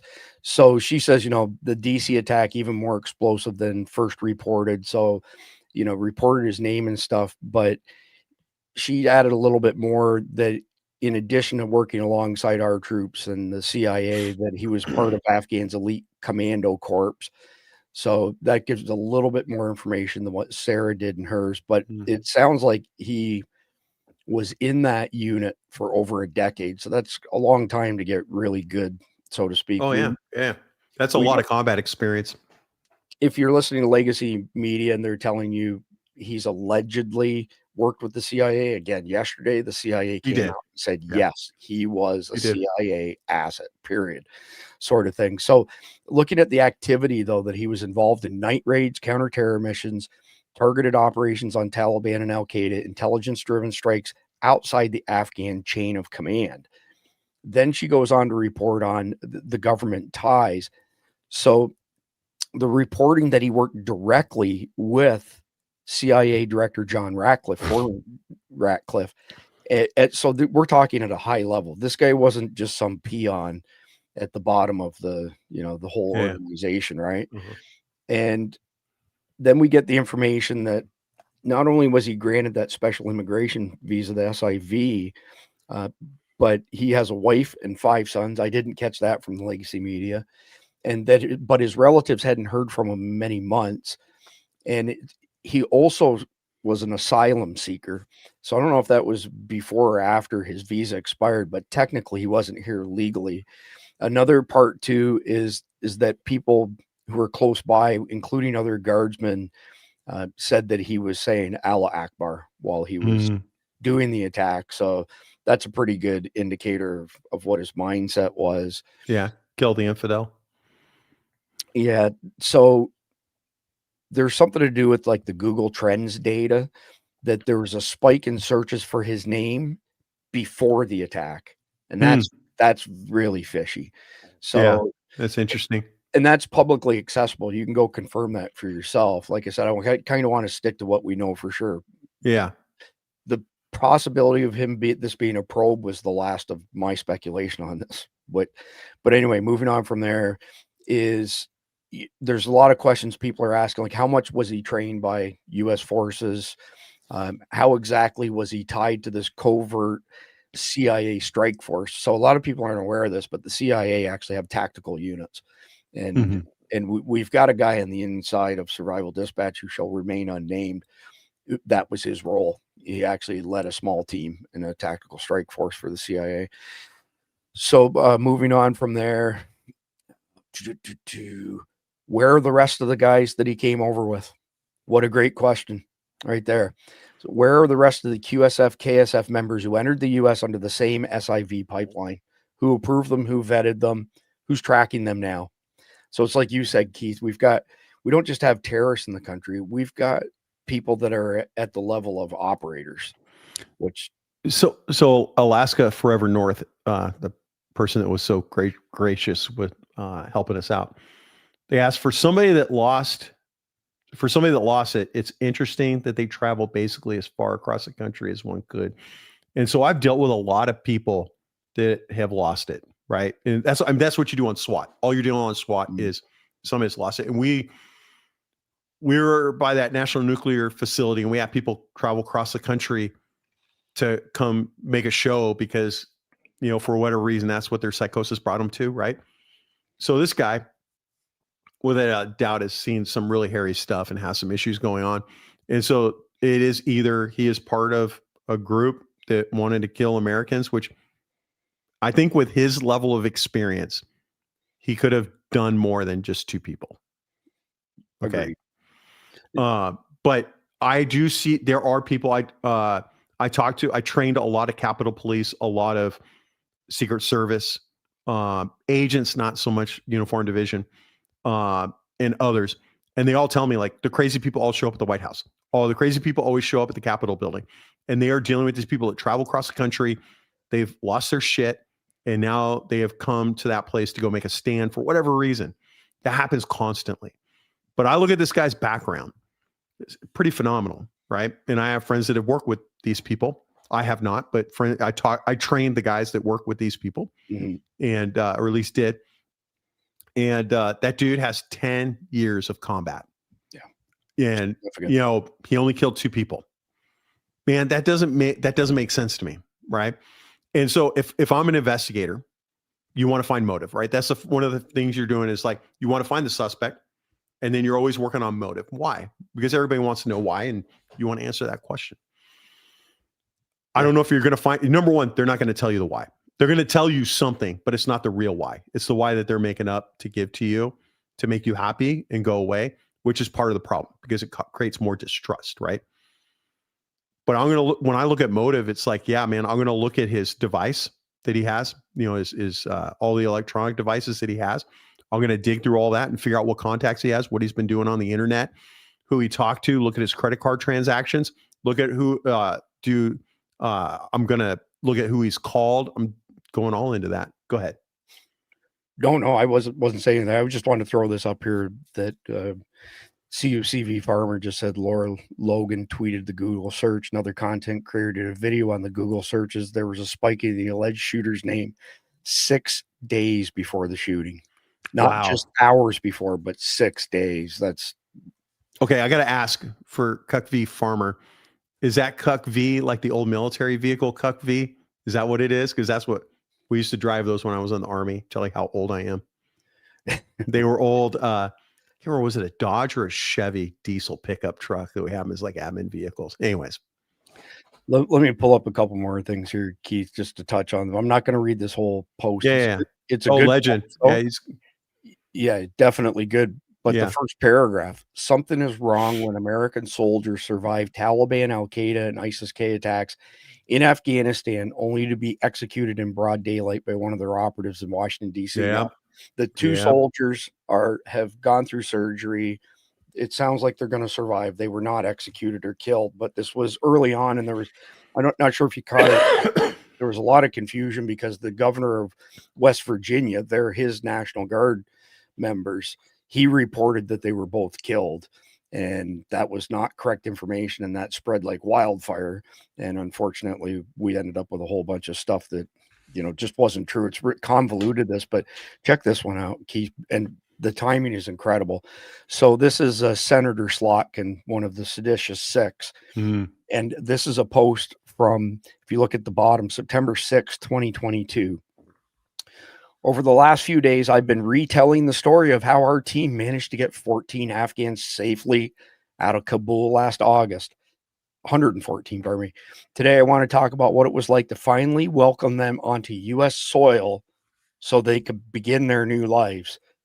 And yesterday, Gretchen says, and apparently Slotkin was involved in the vetting and transporting of Afghans out of Kabul. Could the gunman be one of the CIA assets she was urging to take action? Right. Can I vent? Unlawful. Yeah, just a sec here. Let me get you over on the spotlight so I can make you big. There you go. Let her rip. Bro. Sorry, man. I'm trying to be a good Christian. All right. The seditious six. All right. Look, no, they didn't commit a crime, right? It's not illegal to come up and say, obey the UCMJ. That's not what it is. It's a shaping operation. It's a shaping operation to prepare the battlefield. And if you look, they keep doing their, illegal orders.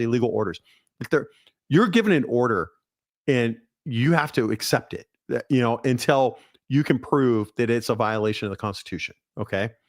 Everybody knows that. You don't need to repeat it. But what they're doing is they're creating doubt in soldiers, airmen, Marines, and sailors' minds, and guardians. Sorry, I got to throw them in there too.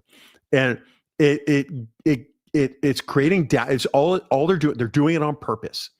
They are creating doubt in our soldiers and Marines' minds, so that when it comes time that they have to act, they're going to be like, I don't know, right? That is seditious. That is seditious. So while they are technically correct, me saying these words, no, but you're part of a group of people that are actively destroying the foundation and the structure of the United States government because you don't agree. Look, everybody voted for this guy. And whether you like it or not, he's the president, and you have to suck it up and follow orders. And I can tell you, I have been in the position of having to ignore an order and of having to stand up and say, you're wrong. This is why I only made it to sergeant. Okay. Look, he wears that as a badge of honor. I do. By the way, just so you know. I got promoted after 20 years. I had been passed over so many times. And then finally they couldn't pass me over anymore because I was over 40 and I was in a protected class. So now they couldn't do it anymore. But look, man, I remember vividly, and I wrote an article on this, on how to disobey an unlawful order. And it was 4 cops. And it was like, look, I've been in your position. You never hear about the people that are standing up against Biden and doing all these unlawful things, right? My city passed a law that said it was only lawful to exercise your First Amendment right in a group if you did it after 6 p.m. on Wednesday at a specific park in the city. I'm like, what? Like, I thought they were punking us. Like, literally, I'm like, there's no way that somebody really wrote this. And so I'm in a staff meeting. This is where River City was born, by the way. Okay. So they literally are telling us we need to enforce this. And it was because of these people called Cry to God that were protesting and causing a problem. And I'm like, I stand up. I'm the senior sergeant by then. I stand up and I'm like, this is ridiculous. I'm telling you all right now, everybody stop talking. This is against the Constitution. This is unlawful. This is wrong. Everybody here ignore what they're saying. And I told the chief, I'm putting you on notice. You're this is unlawful. Stop now. They told me I was insubordinate, to sit down, be quiet, and you're going to do this. And I'm like, I'm telling all the sergeants here right now, tell your people to ignore this. A couple days later, we get a complaint. Cry to God's out there. They send an officer to go out and do it. And I'm like, negative, like cancel that officer. They sent a captain out to go confront these. Captains don't do this. To go confront the Cry to God people. They refused to leave. They arrested them for this city ordinance. I couldn't believe it. I went out there and I told the captain, I go, I'm a witness for him. I don't agree. I'm Christian. I don't agree with what he's saying. What he's saying is against the Bible, but he's not wrong to stand here and do this. And I'll be his witness for when court comes. We got sued and we lost millions of dollars. Wow. Dude, I'm telling you. And I did not get promoted to lieutenant because I'm not going with the program, right? Yeah. And so I just create River City to go spite everybody instead. But like I'm a petty person, apparently. All right. But the conviction in your voice, Keith. Dude, I'm so aggravating, right? But then I read comments. I saw it in here earlier. Cops need to stop being woke. Motherfucker. I'm sorry, man. I'm sorry. I'm supposed to be Christian. Motherfucker, I am behind enemy lines. I am literally, my jury pool is Oakland and Berkeley. I am losing thousands of dollars in my lifetime in pay to support the Constitution. And you write cops need to stop being woke. Fuck you. Sorry. It's just so aggravating, man. Yeah. Sorry. Go ahead. No, you don't have to apologize at all, Keith. I mean, literally, you don't have to apologize. You're better at I adhering. apologize for my language. Well, I mean, you're better than I am at adhering to stuff like that. And we've had discussions over it, but there's a reason that every single article that I write on Substack says the unfiltered voice of Christian preparedness. So if you're going to cuss, this is the channel and podcast for you to do it on. All right. So J Flow says Swalwell territory. If you don't know, yeah. Swalwell, he was my representative, but he was also, I do have a potty mouth. I'm sorry, man. You're right. In the comments, I'm sorry. I'm trying to fix that. All right. It's from working narcotics. So Eric Swalwell is the representative for the area that I worked in. Eric Swalwell, it was the one that was having Fang, having conjugal visits with Fang, CCP. and giving secrets to the Chinese spy, and can't get a security clearance now, right? And now he's running for governor, which is hilarious because they think Gavin's going to get president. Okay, and vote by phone. Yeah, exactly. Vote by phone. So Eric Swalwell, though, I saw him on a weekly basis for years because he charged my cases when I was in narcotics. And I talked to him every day. And I want to tell you something about Swalwell. Swalwell was a conservative. He grew up in a conservative family. He had conservative values before he became a Democrat shill. Okay. I'd have conversations with him constantly. And the things that you heard come out of his mouth were the same things you would hear come out of a conservative. I remember his first vote was, it was something that he voted on party lines, and I called him because I had a cell phone. And I was like, what are you doing, man? I thought for sure. In fact, he asked for our endorsement, my union's endorsement. And I was on the union board, and I was like, are you running as a liberal or as a Democrat or as a Republican? And he goes, hey man, hear me out. I'm running as a Democrat, but I got to tell you why. I'm not going to get elected if I run as a Republican. Okay. And we see Democrats do that in Republican districts. They all do it. Well, now he blocked me. I can't talk to him anymore after he threatened to nuke American gun owners. Okay. But that man straight up changed for power. Yeah. And these are the people that are running our country, man. I'm telling you what, nothing good comes out of Alameda County. Our worst in America has come out of Alameda County. It is a traitorous place. Kamala Harris. That's her county, right? Alameda. Yep. Kamala Harris got her start in my county. Yeah. She was a junior prosecutor. And I can tell you right now, as much as you hate her right now, you don't hate her enough. Wait till you actually talk to her. So, yeah. Anyways. Oh, Sheriff Bianco will win. All right. J Flow. I hope Sheriff Bianco wins. He's the Riverside County Sheriff. There's a lot of retired Riverside County up here in Idaho that I talk to regularly. He's running for governor of California. He will not win because he's a Republican, but dude, he would change the course of California and get it back on track. So I got to throw 2 cents in here, and you can call me a conspiracy theorist all you want, but I do not believe we have had legitimate elections in this country since Woodrow Wilson.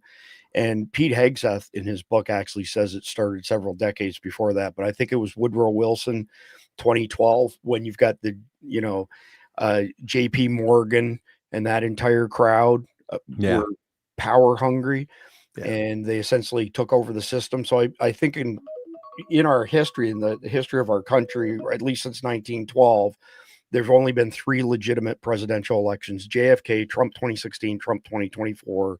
We know that 2020 was a disaster, and I won't go deep down that rabbit hole, but I'm directly connected to the guys who did all the forensics for Tina Peters and stuff like that.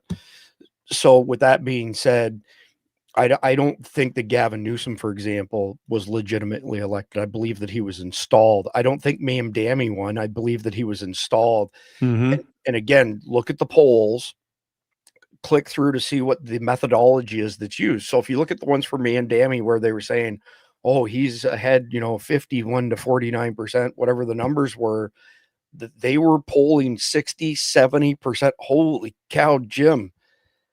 Look at that. Keith, man. That's awesome. Our friend from Alaska bought us lunch at SHOT Show, and Jim just bought us dinner. Thank you very much, Jim. That's super. Very, very kind of you. Thank you. But what I'm getting at is that when you poll 60, 65% Democrats, registered Democrats, 20, 25% registered Republicans, and the balance independents, you're not getting a legit number, but it's all subterfuge. It's all political theater. It's all bullshit. Is complete. These are the money kings, the New World Order, whatever you want to call them, trying to take down America because we are the firewall between globalism and freedom. We go down, the whole world goes down. We eat bugs. They get their 15-minute cities. They get their digital currencies. They get their social credit scores. And the rest of us peons are completely under their control. So I think that's actually one of the biggest problems that we've had in America is this illusion that our vote actually counts, this illusion that we've had legit elections. There's only one way to overcome the cheating that has been happening for 100 plus years now. And you have to do what happened in 2024. You have to show up in such great numbers that it's impossible to rig the election. You know, whatever the popular vote finally settled out between Trump and Kamala, that wasn't the real number. The real number was a much bigger spread. But very good friend of mine, people in the audience probably remember this. His name's Jason Wilson. He had over 3,400 podcasters, including myself. And this went all the way up to Joe Rogan's level, by the way, where he's got this massive data set, Keith. And he said to me, he said, you know, when you tell somebody, make sure you go to the polls on November 5th and get your vote in for Trump, it does precisely zero to move the needle. But if you say to people, when you go to the polls on November the 5th, take somebody with you who doesn't normally vote, that's what made the election too big to rig in 2024. We have 10 million hunters in this country who don't vote at all. So the dollar amount is nowhere near as important as a thought. And I appreciate that very much. It's very, very thoughtful of him. Thank you very much, especially on Thanksgiving Day. Anyway, I'll get off the diatribe on the election stuff, but I do want to share a couple more things, Keith, before we wrap up here. Here's our friend Slotkin again, right? She was in Afghanistan for the CIA. She brought them over and she was leading the sedition op. Certainly not our Hollywood fantasy. She's disturbing and hideous, but she deserves our full scorn and full exposure. So I don't know that everybody's, got this piece of information. She was CIA. This is not just a matter of her being, one of the seditious six. Mm-hmm. Her hands were, in the mix of things, of bringing these particular people, like the shooter from yesterday. Next one up here. There you go. I just want to make sure people saw this. CIA director says DC terrorists worked with U.S. partners, including the CIA in Afghanistan. I know I mentioned it, but I wanted to get it out there so that when you see something on legacy media, say, well, it's alleged. No, it's not alleged. The CIA's flat out said he worked with us. And so Libs of TikTok, she's a legend, of course. And here's a flashback. Email obtained by Josh Hawley, which I'm not a huge fan of him, but anyway, shows the Biden admin ordered them to fill up planes with Afghan refugees without even vetting them. Troops on the ground said they were shocked by Biden's failure to vet these Afghans before bringing them into our country. And I mean, I got that blowing up, and it's quite an eye test for me as well. But President Biden phoned Ambassador Wilson with the following directive about who to clear to board evacuation flights. Number one, anyone with a valid form of ID should be given permission to go on a plane. If that person plausibly falls into the categories, we will evacuate. U.S. citizens and LPRs plus their immediate families, LES plus their immediate families, those entitled to an SIV, and Afghans at risk. Well, that's all of them. Next one, number 3, total inflow to the U.S. must exceed the number of seats available. Err on the side of excess. Families, including women and children, should be allowed through and held to fill out planes. This guidance provides clear discretion and direction to fill seats and to provide special consideration for women and children when we have seats. I expect that C-17 flight volume will increase. Thank you, Gregory A. Floyd. Forward presidential directive right there. I mean, Keith, I'm like speechless over that. I got to turn back to you for a second. My watch is off. All right. I'm monitoring my language. All right. Don't Stop 822 has the best comment of the day. Repent to Jesus for potty mouth. Cuss words are still in my heart. I have to repent. I don't want to stand before the judgment seat of Christ when he opens my books.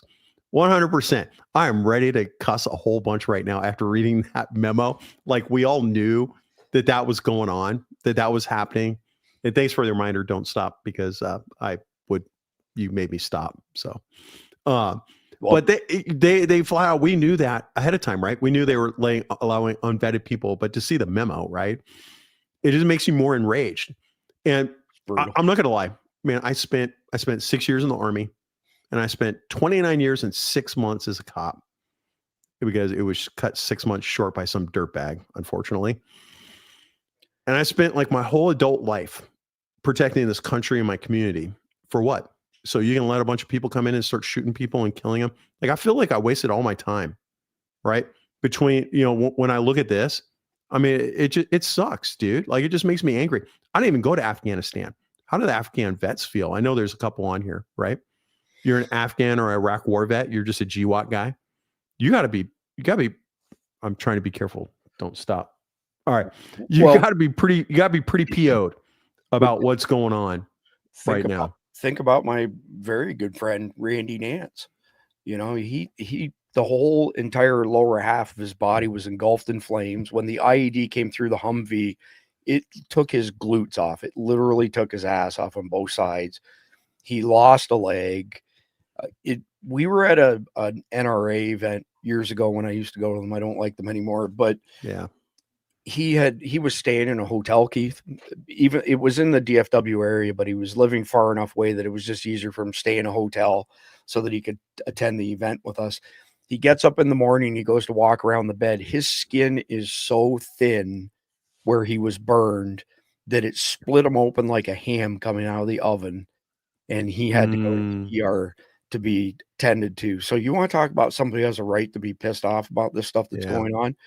Randy's the guy, and you know what, though, he leads by example. I mean, he's very quiet about it. He's the guy's something else, right? You don't hear him complain. But he's the guy. He lost a leg over this stuff. Yeah, that's horrible. He's disgusted by what's been happening and what's going on. I want to hit one last. Wait, real quick.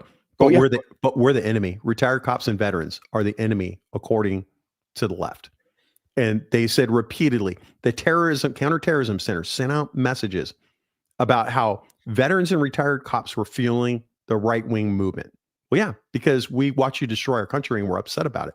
We swore an oath to the Constitution, and you're dismantling everything that we hurt our bodies over. Well, I mean, they demonized you guys in particular, and then they expanded it from there and decided they would demonize all white men, period, regardless of age. Yeah. And that's a whole other rabbit hole that we'll save for a dinner conversation at SHOT Show when we're not near anybody, because I have a feeling there'll be lots of cussing during that particular conversation. But I do want to bring up one more thing here.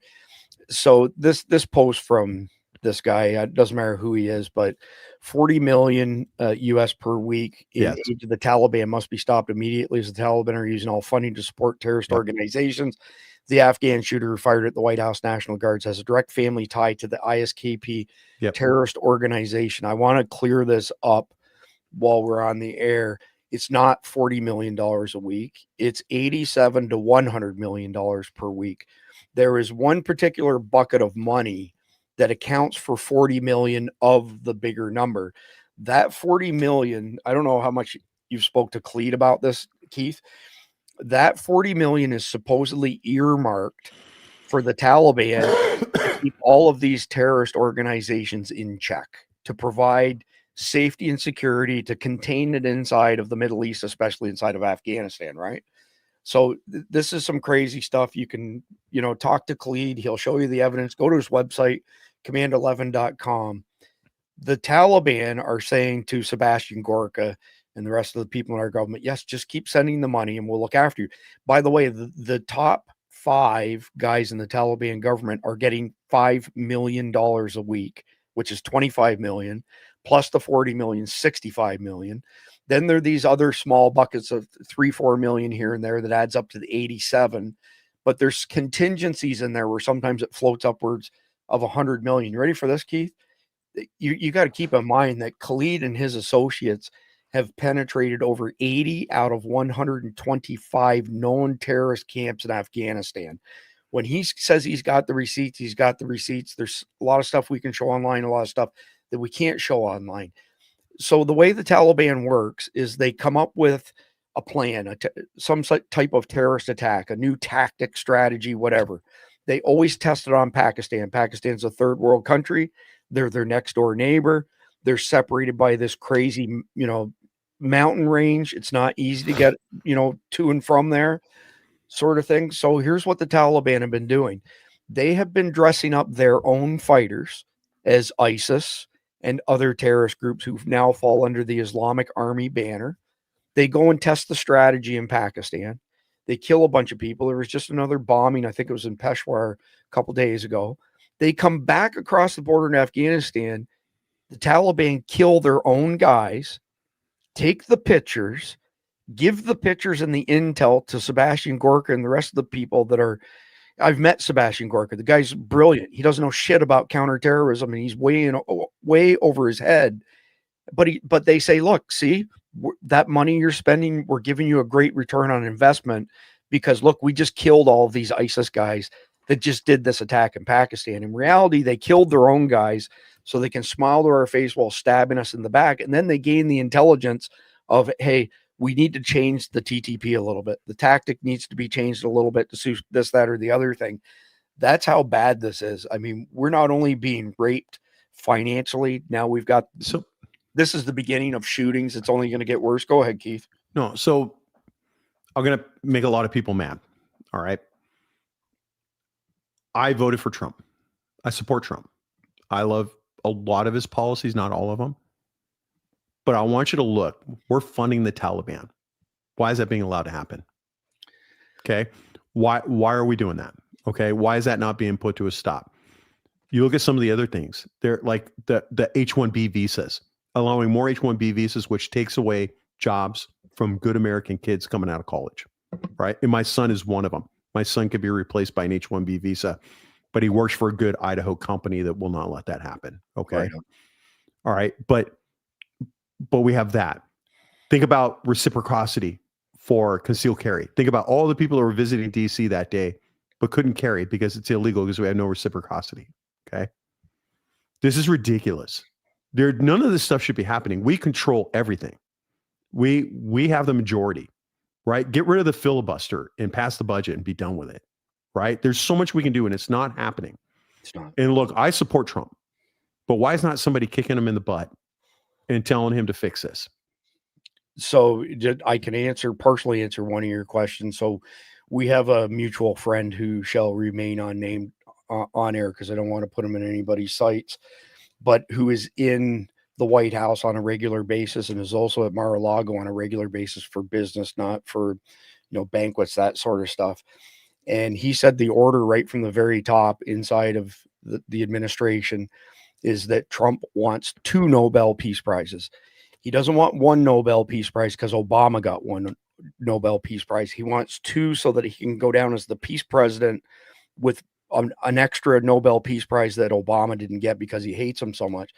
So what we have lieutenants like Gorka that think that they can buy our way out of this terrorist threat. Mm-hmm. And they couldn't be more wrong. So what I hoped wouldn't happen has happened. And that is that Trump has a bad habit of surrounding himself with people who give him bad intel, bad direction. They don't do a good job vetting people. And I mean, Kash Patel's been a complete disappointment. Oh, yeah. Dan Bongino's been a complete disappointment. Go to AG Pam Bondi. I felt that our friend, for crying out loud, Andrew Bailey, the AG from Missouri, should have been our national AG. He's being parked in DC right now. He's co-equal to Dan Bongino. He even told some people this week, I mean, I'm acquainted with Andrew, but I know a bunch of his staff, and he's going to replace Pam Bondi in the next few months. Mark my words. I hope so. That might just turn things around a little bit for us. But either way, it's this money that's going there is just retarded. It is. You haven't seen my Sunday night funny ha podcast, but I do a retard of the week. So on Survival Dispatch News, normal, not a special report. We do a, hero of the day. Well, I do the retard of the week on Sunday night. I think it's probably Sebastian Gorka's turn to do that. The guy's got to be about 6'7", 6'8", by the way. Though he's a tall guy for sure. Anyway, Keith, I don't know if you wanted to add anything else to the main topic. Otherwise, we can put it. No, I do want to just take 1 second because I know people are talking in the comments. Let her rip. When we look at what happened in DC, think about all the tourists that are there. We need to have reciprocity, CCW reciprocity. Meaning, if Florida issued me a CCW, then it's good across all 50 states. Right. Yeah. So if I'm in California, a cop can't arrest me. If I'm in DC, nobody can arrest me. Think about all the good. And here's the other thing: get training. Right. So you get your CCW. Okay. I live in Idaho. I don't need one. I can just carry wherever I want. Okay. But you need to go get training. What if you were standing there with your family and that guy kills those two people? You're going to have a moral obligation to stop that person, but you have your family with you. If you haven't been training and communicating with your family, you haven't been practicing that bill drill, El Presidente comes second, the 2 to the chest, 1 to the head, that comes second. Okay. Practice that bill drill constantly. Practice having malfunctions and clearing malfunctions because you get dust bunnies in there. Be tactically inclined, find cover, concealment, cover for your family while you destroy that guy. You need to be practicing constantly. And you need to be fighting with your representatives about, I see my senators and my representatives at least once a year. And I go to that Republican Party and I constantly ask them, why have you not passed reciprocity? Right? I have it because I'm a cop. And when you retire, you get this thing called HR 218, and I can carry it anywhere in the United States and Puerto Rico and Guam and all that stuff. We need the same thing for regular Americans. And it shouldn't just be for retired cops because some of them don't know how to shoot and some of you do, right? And I just think that I think you need to be training more than you think you've been training. It's not enough. Amen to that. 100%. So actually, on that note, I got a couple things for house cleaning. So Keith does a lot more content that's gun related than I do. That's why I lean on Keith and Mike Glover as far as our media group is concerned and firearms. Go to christianwarriortraining.com. Check out Keith's link, seriously, for the Mantis X, Titan X. We both had pre-production units. One of the ones he showed was one as well. But for $199, and you get them in different, by the way, YouTube AI, this is a hunk of plastic. Don't give me a friggin' strike again. You're not allowed to show guns on live broadcast. This is not a gun. It's a piece of plastic. Anyway, for $199, this is a great tool. And one of the reasons I like it for a tool is because I can do weapons changes. So I can go from a SBR to a pistol or vice versa. My friends at Unit Solutions that are fixing to bring out their CO2 powered one, which their training rifles are second to none. They're not real rifles. They shoot a 8mm projectile or man marking round. But I supplement with the Mantis. Mine, it's in the shape of a Glock 19. You can get them in different form factors. But if you want to get one of these, Keith, what's the special? Do they have a special on for Black Friday for these things? I was just looking as you talked. I didn't see it. It was $199. Whoops! I just shut my computer down. Dang it. Yeah. Hopefully you can see me. All right. Yeah. So it was $199. I tried to post the link, but it says this comment has failed to post to survival. It's not letting me post to you. It won't let me post the link. So Keith, send it to me and I'll distribute your link. I mean, I have a Mantis X link as well, but Keith, this is his wheelhouse. Go. There you go. Right there. Buy a Mantis X. There's my Avant link right there. It's in your private chat. Gotcha. Okay, I'll make sure that gets out to the masses. I can actually do it right from here for that matter. Anyway, like I say, if you want to support Keith's channel, which is a good thing, it's a good idea. The link I just put in the live chat is his, but I will also go back and add it to the video descriptions and the Substack. Thanks, brother. You want to quickly mention a couple things. So we're running a co-promotion with Carnival right now. So the basic promotion is for the first time ever, I'm offering Survival Dispatch News Guardian memberships at 50% off for annual plans. So it's $37.50 for a year, which is the lowest I've ever gone on the price. I'm trying to get our message out to more and more people. What do you get for that? You get access to 6 private Signal channels, and there's a reason I use Signal.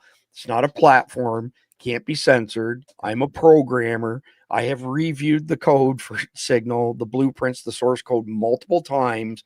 There are no back doors. The encryption hasn't been cracked.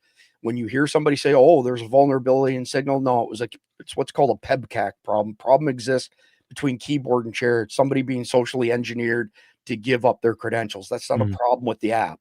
Okay, that's just a non-tech savvy person giving up their credentials. So by moving our channels over to Signal, meaning our conversational channels, what that does is it protects the conversation. Nobody else can see what's going on. Yeah. When you sign up, I take your stuff and I drop it into ClearStar. And ClearStar, I pay $4,000 a month to ClearStar to do background checks on unlimited number of people. Yeah. Dang. ClearStar is $4,000 a month. My software subscription right now is running $4,700 a month to pay for all the different software that we use behind the scenes, which is why I always thank the guys at Carnival. We don't get affiliate commission from these guys. They give us a great stipend to help us defer some of those costs so that we can work 16, 17 hours a day, 7 days Thanksgiving. a week to bring you, and on Thanksgiving as well. But Keith, honestly though, on our end, that's, for me at least, I know you're of the same mindset, but our mission at Survival Dispatch is really simple. Dispatch information so our fellow Americans and friends of America can survive these very dangerous times. That's it. That's the whole mission. So as long as we're doing that, everything else will fall into place as far as, my company is concerned. But those 6 Signal channels, you have a Guardian chat that Keith used to be in. He had to get out of it because there's 12,000 messages a week go through that chat. He reached out to me. He's like, "Hey man, I can't take it. 12,000 messages a week." I'm in the other group, so. So, but we've also got, we've branched off. Okay. So there's a survival and prepping channel. Absolutely amazing. The brain trust of information in there. There have been people helping each other with everything from gardening, every other aspect of homesteading, to guns, comms, and everything in between, which I'm really happy with the way that channel worked out. We've got the ThreatWire channel for John's security bulletins and other people's security bulletins. So there's a real intel security focus in the ThreatWire channel. We've got the SDENS channel, Survival Dispatch Emergency Notification System. Keith, I don't know if you caught this. There was a ransomware attack on the Code Red emergency broadcast system yesterday. Took it down for many states. When I started the SDENS notification system, the idea was to have redundancy. So if we only issue a warning or an emergency notification when American lives are in imminent danger, or it looks like they're in imminent danger. So when we send out emergency notifications, it's going to your email. It's going to a member-only section of our Substack, survivaldispatch.news. It's going to the Signal channel. And if you buy the POClink radios, after you buy them, we'll get you into one of the Guardians groups so that the notifications go everywhere. And if you're not even on the network, the smartphone app will record the emergency notification so you can play it back when you do have cell service or Wi-Fi again after that. There's a bunch of other value adds. We give away the better part of $400 in digital e-magazines that cover every single aspect of survival you can possibly imagine. You get behind the scenes content. Oh, and we officially launched yesterday the next Signal channel, which is an AMA, Ask Me Anything. So you can ask the Survival Dispatch team anything you want in the AMA channel. But when we have a guest, Keith comes along, he can jump in there if you have questions, and we'll let you know the next time that we have a guest in the AMA channel. But it means you got one place to go and it doesn't get lost in those 12,000 messages to the Guardian channel, which is pretty crazy. So like I said, we're doing this in conjunction with Carnival. Here's the deal. If you go to Carnival, by the way, the $37.50 annual membership ends at midnight tomorrow night. But before then, if you go to carnival.com, you purchase anything that's over $99 total, and you forward that receipt to support@survivaldispatch.com, I will give you an additional 90 days, an additional 3 months on your membership. So you're paying $37.50 for 15 months. It's $2.50 a month. It's less than a cup of coffee. So there's just a ton of information in there that will hopefully, Keith, let me say this, and I will just get your opinion on it.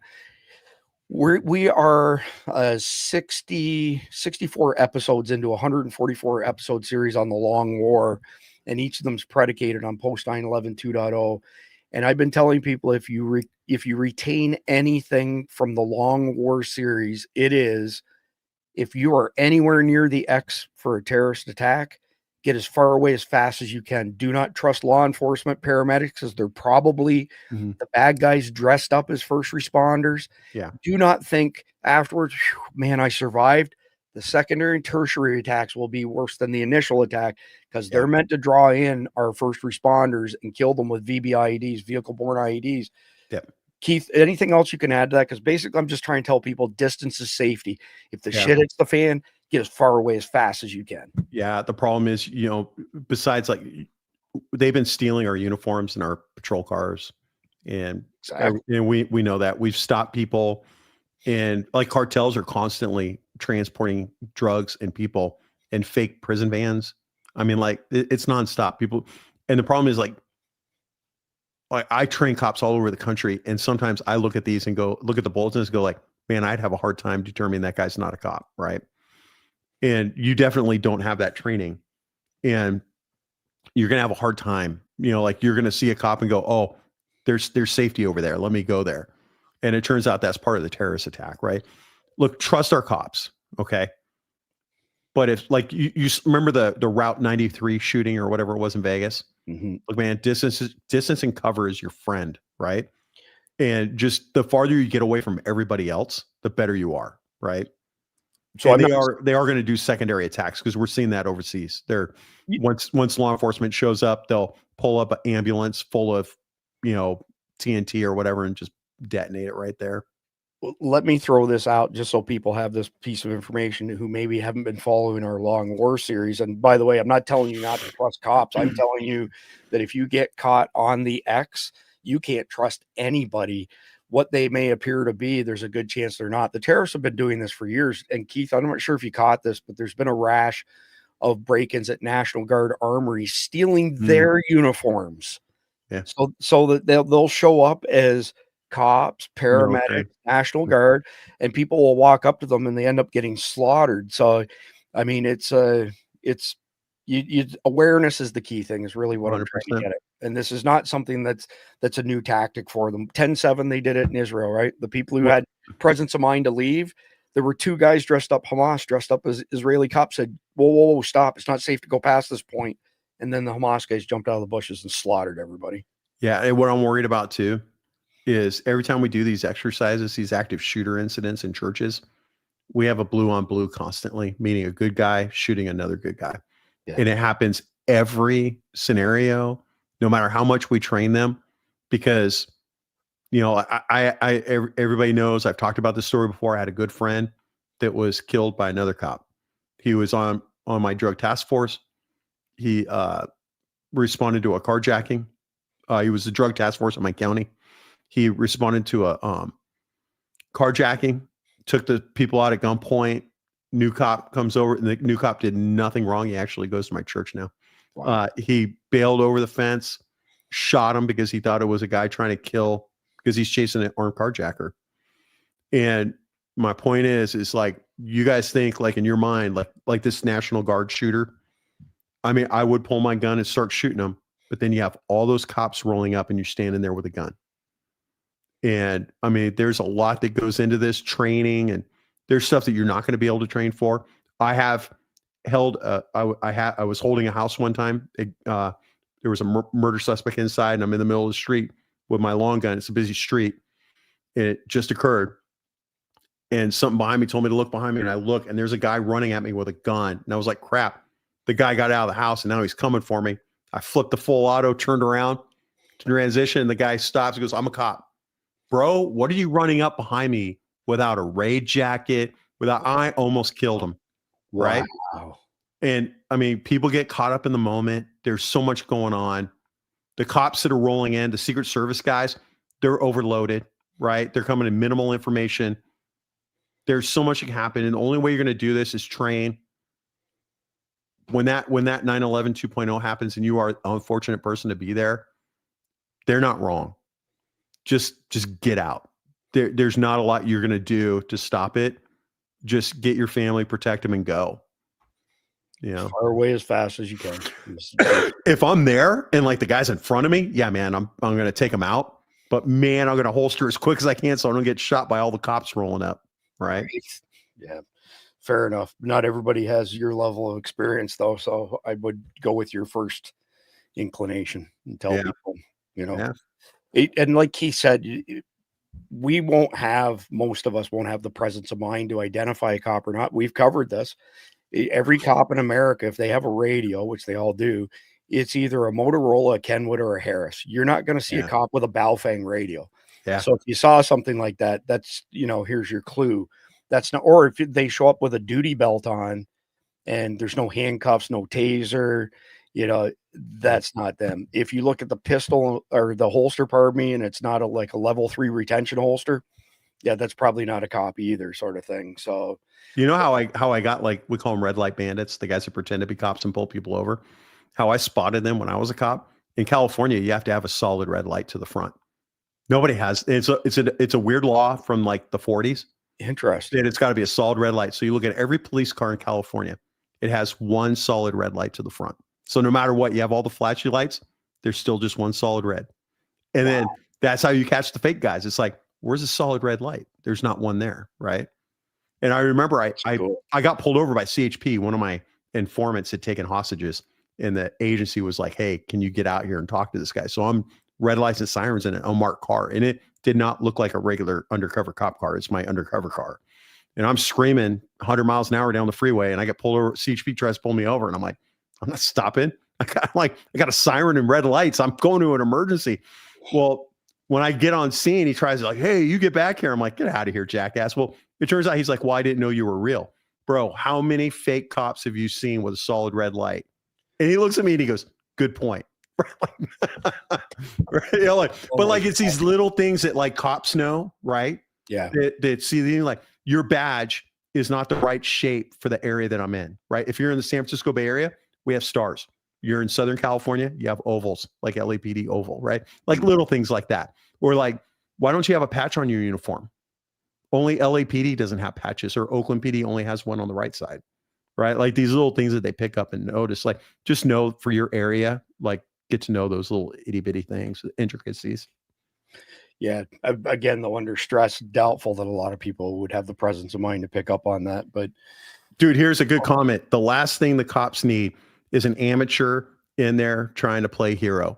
Right. Man, it 100% correct, man. They are, those cops are already overloaded. Yeah, no kidding, no kidding.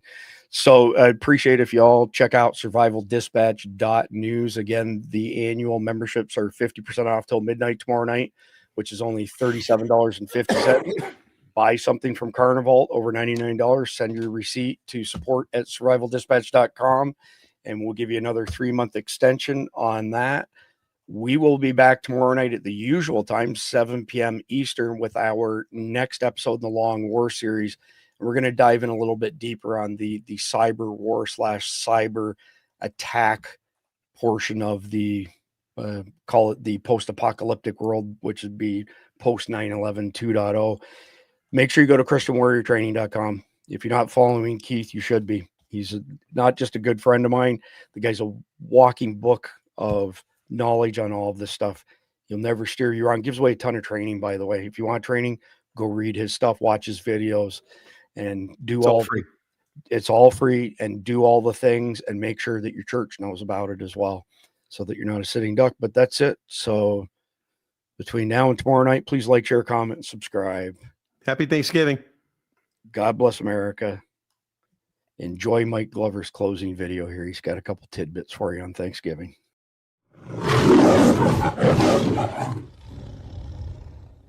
Hey, what's going on, guys? Mike Glover here with another pro tip brought to you by Carnival. Hope you guys are having a good week. Stop the bleed via a tourniquet. Now, a tourniquet is a basic piece of equipment in first aid that is mission critical.